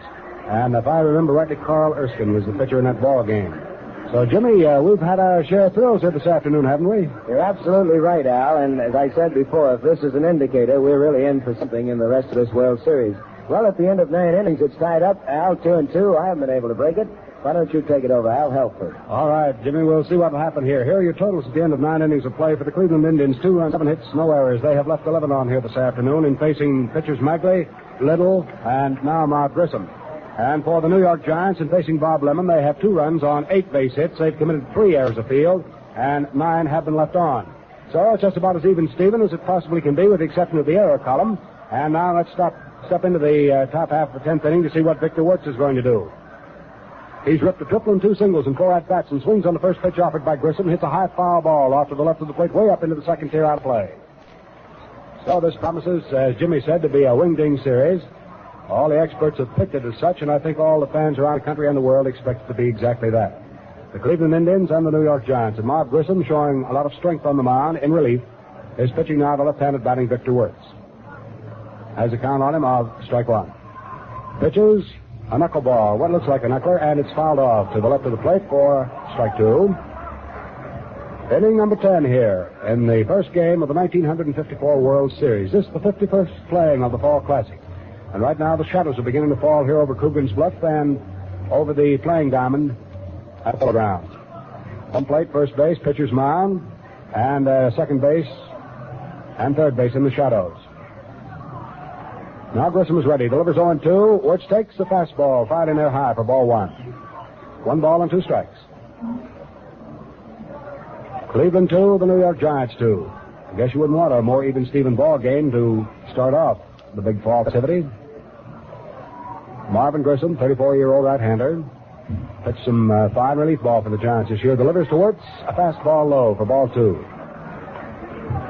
Well, one thing you can say about it, Bob Lemon has lasted so far 3 pitchers the Giants have put out there. Magley, Don Little, who pitched only 1/3 of the 8th inning, and Mark Grissom, who pitched 2/3 of the 8th and has been steaming along ever since. Victor Wertz levels that bat off. Grissom fires away 2-2. Fastball that's high and outside. So Wertz has an even chance as far as Grissom is concerned with a 3-ball, 2-strike count. First man up here for the Cleveland Indians in the first half of the 10th inning. Mark Grissom takes a sign, dealt out there by Western. Right foot forward on the rubber, waiting. Now he starts his motion. The 3-2 pitch to the plate towards the swing on. There's a high fly ball hit down the left field line, curving foul up into the second tier out of play. Well, that's another close one. Alvin Dart electrified everybody with 2 down. The base is empty in the last half of the 9th inning, as Jimmy told you. Had a high, towering drive deep into left field where Al Smith was able to get under it and make the catch. It was something like the one that was hit out there to Marty Irvin. Just missed the overhanging facade here at the Polo Grounds by a scant few feet. Been quite a ball game here this afternoon. Now the next 3-2 pitch here on Victor Wertz. Grissom cuts it loose, an overhand fastball. And there's a line shot hit to left field. It's curving just outside foul. Victor Wertz all the way down to first base. It carried his bat with him. He didn't even drop it. He just tucked it under his arm and started to run. By the barest of margins, that becomes a foul ball, and Wertz still has a count of 3-2. So far, with Wertz, Mr. Grissom has a living sort of a charmed life. That buzzed the fans here at the Polo Grounds, make no mistake. Now Wertz gets that. I think my friend Jimmy here almost swallowed his chewing gum. Oh, me. Now the 3-2 pitch by Marv Grissom. An overhand fastball swung on by Wertz. There's a long drive deep in the left center field. Willie Mays is going to have to hurry if he's going to get this one. He's not going to get it. It's in the alley in left center field for the bases. Victor Wertz on his way to second. Here comes Willie Mays' throw into Alvin Dart at short. It's a stand-up two-bagger for Victor Wertz. He has the only extra base blows in the ball game today. A triple and now a double. Victor Wertz, a double to deep left center field.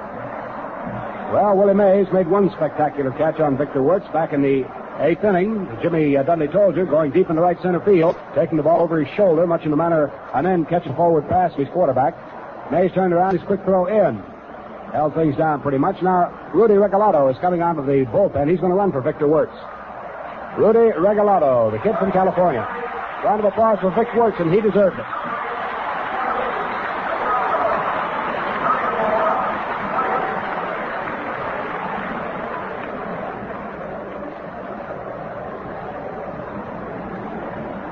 Rudy Regalado is taking his position at second base.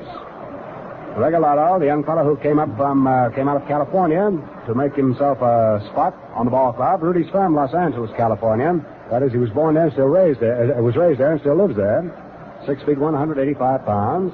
He's been used principally in relief for the Cleveland Indians this year. That is, as a relief third baseman. And I believe, Jimmy, he has played a little shortstop too, hasn't he? Yes, he has played short, third, and second. He likes third base, however, Al, better than any of the other positions. I know a pulled thigh muscle took him out of the lineup when he was hitting pretty well. Now batting right-handed Sam Detty for his first at-bat of the afternoon. And he bunts the first pitch down the third base lineup with it is Hank Thompson. Throws to Davy Williams covering at first base. Sam Detty sent up to sacrifice Regalado over to third. Successfully does it. Sam Detty going up there batting at 266, and of course will hold that batting average. 5-4 put out on the sacrifice in case you're scoring along with us this afternoon. That puts Regalado running for Victor Wertz, who doubled to left center field on at third base in scoring position. And hitting left-handed Dave Pope coming up there, and they're going to walk him intentionally. Setting up the opportunity for a double play. There's ball one on the outside. Marv Grissom will throw wide to him for the next 3 days, and while this is being done, let's pause 10 seconds here for station identification. This is Mutual, the radio network for all America. WGN, your exclusive World Series station, Chicago.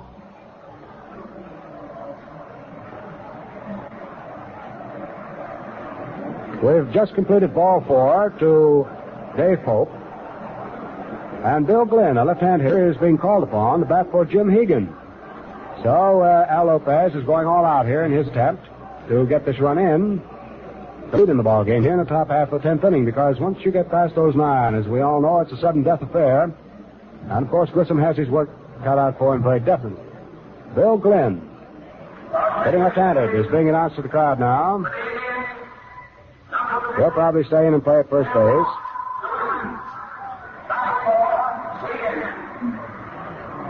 Means we'll have a new catcher for the Cleveland Indians. Lynn coming on here in the 10th inning to bat for Higgin. Will stay in that slot probably and play at first base. Of course, this is all conjecture on our part. We'll have to wait to see what manager Al Lopez has in mind.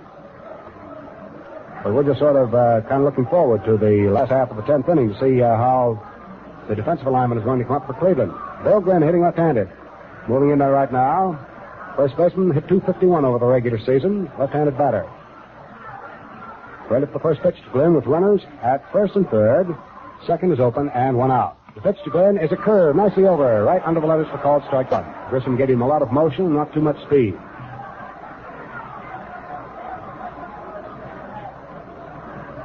The next batter up there should be Bob Lemon.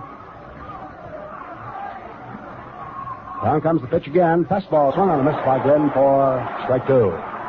Hank Thompson has been playing a shallow third base with Glenn up there. Of course, he has a double purpose at third. He's playing shallow. Glenn might drop one down, pop his swing and drop it down the third base line. And Regalado is on at third, and Thompson wants to be there and a benefit play back there for him. Regalado takes his lead off at third base. He represents a tie-breaking run for Cleveland. In comes the pitch, a fastball, high off the peak of the cap for ball 1. Left-hander Wendy McCall, along with Hoyt Wilhelm, the right-hander down in the bullpen for the New York Giants, just in case Marv Grissom should have any more trouble here in the 10th inning. Wertz opened with a double. Regalado is running for him. Denny sacrificed the runner down to third. Pope was walked intentionally. Pitch swung on by Glenn and missed. Strike three. Grissom came in with a hooky jerk curveball, and Glenn was after it. Missed it right off the fist. That's the big important out for Marv Grissom to be picking up at this particular point in the game. That gives him his second strikeout. 4 times Cleveland batsmen have gone down by the strikeout route. And the round of applause is for Bob Lemon as he comes out. Here's a chance for Bob definitely to strike a blow on his own behalf.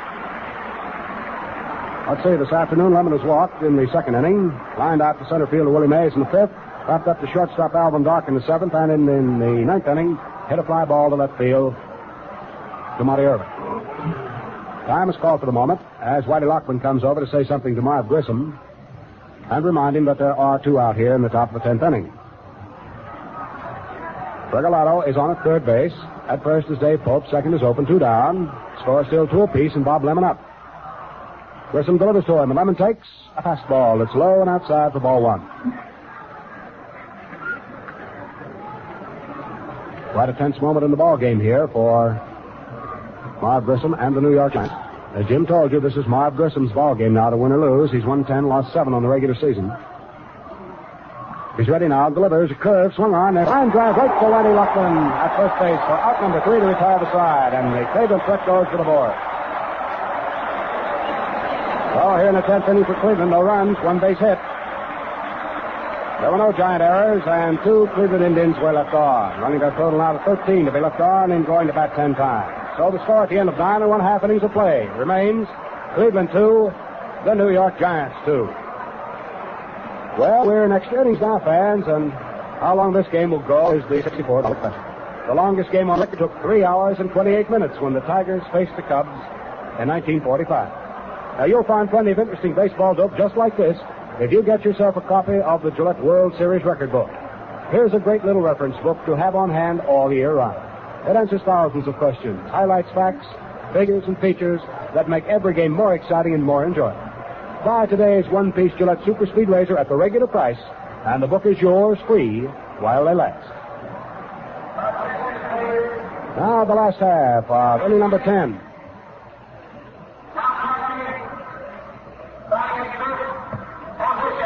Now the changes in the lineup for Cleveland.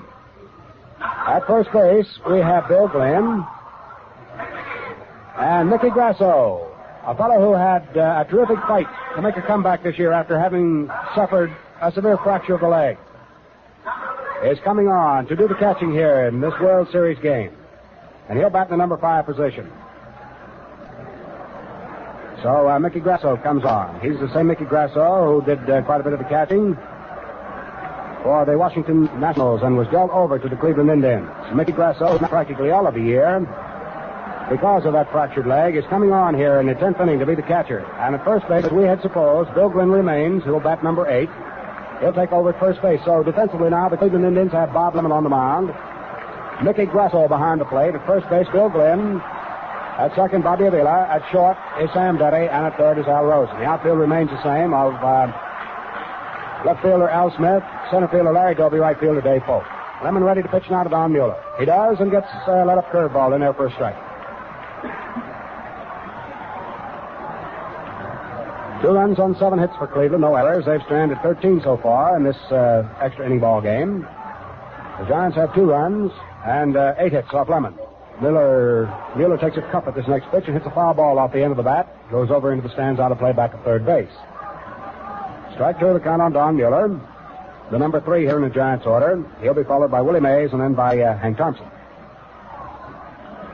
2-2. What'll they do? Don't know. It's been quite a ball game here today. The wind sort of died down a bit coming in from behind left field, but still we have enough of it here to determine what's going to happen with the fly ball. Lemon's ready now. Pumps and delivers an overhand curve. Swung on and missed by Mueller for strike 3. The ball was dropped by Grasso. He picked it up and tagged Don Mueller for the first out. Coming up now is Willie Mays. Remember his terrific catch in center field. Bob Lemon with 6 strikeouts now to face Willie Mays. Willie is yet to get his first base hit in the World Series. He popped up a short in the first, walked in the third, grounded to third in the 5th inning, and forced Mueller at second base in the 7th. Willie Mays hitting right. Mickey Grasso, fine competitor behind the plate now for the Cleveland Indians, working with Bob Lemon. Grasso, whose leg still bothers him, nevertheless he's out there going. We're in the twos. Curveball is way outside and low to Willie Mays, gets through and back to the backstop for ball one. Looked as though Bob Lemon threw that sinker. Got a little too much outside. 1 out for the Giants here in the 10th inning. There are no base runners. The score is still tied at 2 apiece. Hoyt Wilhelm is alone throwing down the Giant bullpen now. Looks as though it will be heat coming on in case he's needed. Lemon delivers a curve. Drives Willie Mays back from the plate. Flips in under the short ribs. Ball 2. 2 balls, no strikes on Willie Mays. Bob Lemon, who has paced himself very well here this afternoon, beats that ball down in the palm of the glove. Gets ready now as he leans forward. Takes a sign from Grasso. Grasso, the relief catcher now for Cleveland. Lemon delivers a curve. Snaps off low and outside. And Grasso is having a little trouble handling the curve balls. Fired in there by Bob Lemon. Willie Mays has a count of 3-0. 3 balls, no strikes.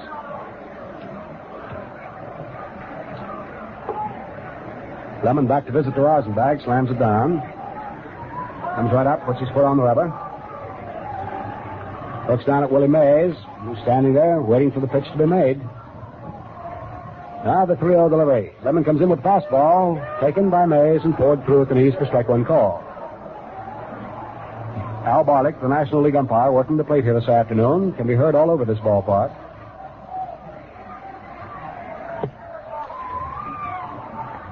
No doubt about it, when Barlick calls them, they're called. Fastball is outside and low for ball 4, and Willie Mays with 1 out draws a free ticket for first base to represent the possible winning run for the New York Giants.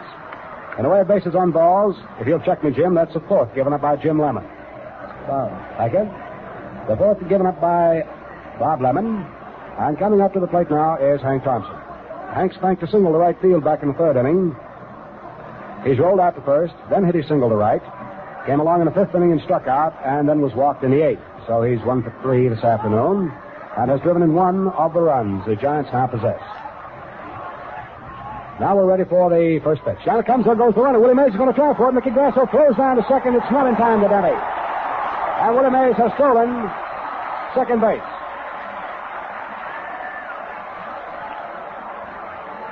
Sam Denny kept that ball. He wasn't going to give Willie Mays a chance to get up and get off that bag at all. He just kept tapping him on the leg. And umpire Conlon standing and laughing. Sam Denny was insistent. Willie Mays has stolen second base here. Oh, he puts the Giants in a pretty good spot. And now they're going to put Hank Thompson on. They're going to put him on.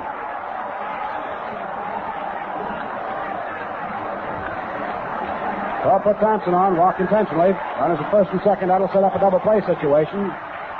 That's the thing the Cleveland Indians, of course, right now are hoping for. That's the place on ball. And here comes a guy that did a tremendous lot of damage to the National League pitchers this year. Dusty Rhodes coming up to the plate. There's the announcement for him, and you'll hear them yell for him as soon as they realize who is coming up.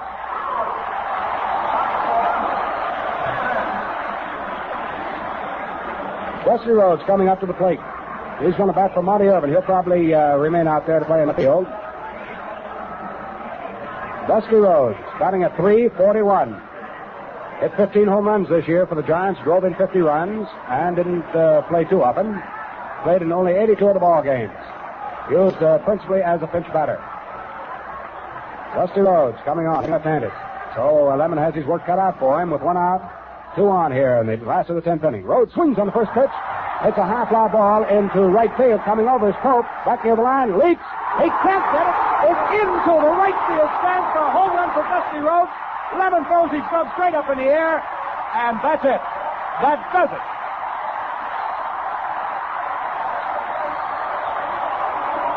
At the plate, Dusty Rhodes is being mobbed. He's being mobbed here in the last half of the 10th inning for a cinch-hit home run in this World Series to drive in 3 of them. So it's a final 5-2. 5 runs for the New York Giants. 5 runs, and let's see, that'll be the 9th hit. 5 runs, 9 hits. They had 3 errors here this afternoon, and left a total of 9 on the... So Dusty Rhodes gets off and continues to be known as the marvelous pinch batter. Dusty Rhodes, a home run in the 10th inning with 1 out and 2 men on to drive in 3 runs for the Giants in the 10th. That was the only base hit. There were no errors. There was 1 stolen base. Nobody was left on. For the Cleveland Indians, 2 runs here this afternoon on a total of 7 hits, getting all off Magley. They had no errors. And left on the bases this afternoon, 13 for the Cleveland Indians. Well, everybody, it's all over. A storybook finish for the New York Giants in the first game of the 1954 World Series. And I know that a veteran reporter has many, many things to say about what has been seen here this afternoon. And in just a moment, Bill Corum will review the highlights of today's game for you. Ladies, imagine a home permanent that's really trouble-free. It's new self-timing Tony with 15-minute waving motions. With this new Tony, you're sure of perfect timing every time. There's no clock checking, no test curls, no guesswork. Your self-timing Tony is timed so right, your waves can't go wrong. Takes only minutes to wave and neutralize, gives you months of more carefree waves. It's the one permanent that's fast and lasts. And your wave will be soft and natural right from the very first day. So no matter how happy you are with your today. It's a new Tony, a faster Tony. It's self-timing, self-timing, self-timing, self-timing Tony. Well, that was quite a finish to quite a ball game, wasn't it? The third time this year that Dusty Rhodes has walked up at that plate and hit a pinch hit home run, and I guess that probably never has happened before. I don't have any record here on it, but it's great pinch hitting anyhow, and it was the 16th hit that he had made in 46 trips to the plate, I believe, as a pinch hitter. Of course, he played regularly part of the season, too. But before we go on with the victorious Giants, it should be said that nobody ever pitched a stouter-hearted game than did Bob Lemon of San Bernardino, California, here for the Indians this afternoon. He was a little shaky at the beginning, got better as the game went on, and that was the only extra base hit, that home run of Rhodes, that made, of course, the score 5-2, where all the Giants really needed then a sudden death would have been that 1 run that they had down at second base, but they got 3 for good measure. And, of course, it was a tremendous victory because in any World Series, as all you listeners know, the first game amounts to so much. And also because Lemon has been, of course, if not the best, it's between either Bob or Early Wynn, I should say, because both of them won 23 games, but by some people at least considered their strongest pitcher. And he was a great pitcher this afternoon. And when you beat the top pitcher, of course, Magley didn't finish either. But a great many people, and on his record, he does rate as the Giants' tops. That'll be Johnny Antonelli, who will pitch tomorrow. And so the Giants got, as I said before, a tremendous break in this victory. Not only the all-important first game, but now in an excellent pitching position. And they would even have Magley, who didn't do too badly, and, of course, was succeeded by Little. And little by little, Mr. Vic Wertz, who was one of the greatest hitters I ever saw this afternoon in any World Series, actually, if you told the truth, you'd have to say that he made 5 straight hits. Of course, he didn't. Willie Mays robbed him, and undoubtedly the greatest catch that's ever been made in World Series history. He went clear back to the barrier. The ball was clear over his head. Everybody of the crowd of 52,000 plus here thought it was over his head. And the only one that wouldn't acknowledge it was Willie. He just kept going, and finally the ball dropped in his glove over his shoulder, and he turned around and threw a strike to second base. He can really rifle that ball as well as catch it. Of course, he didn't do anything at the bat this afternoon except draw a couple of bases on balls, but he was, as he has been all season, a tremendous ball player. And so are these two teams. Cleveland having won 111 games this year. It was the 4th pitch hit home run in World Series history, by the way. Somebody just had me a note here on that. That was Rhodes, and it was the 4th pinch hit homer in World Series history. I was saying that Cleveland won 111 games, which is a record, and is a mighty fine ball team. They made no errors today. They played good, tight baseball, and they got stout pitching from Lemon. Not the best game he ever pitched by any means, but strong arm pitching, and so did the Giants get about as stout-hearted a job from marvelous Marv Grissom as anybody ever saw. Down there in the short rows of the ball game, when Cleveland was pitching in every inning, he had the bases loaded once, and he had a man on again, and then he had 2 on in the 10th. And this was the first extra inning World Series game now since 1952, I believe, when Brooklyn and the Yankees played across the river over here, and my memory is Brooklyn won it. in 11 innings, not very important. But in those last innings, the Indians were knocking at the door all the time, and Grissom just had to be a whale of a pitcher and have a heart like a lion to stand them off. And he did. He was pitching the same sort of ball that Lemon had been pitching all afternoon until Mr. Rhodes walked up there and cold-cocked it, and that was payday in the mines. And now it's kind of Mays in September.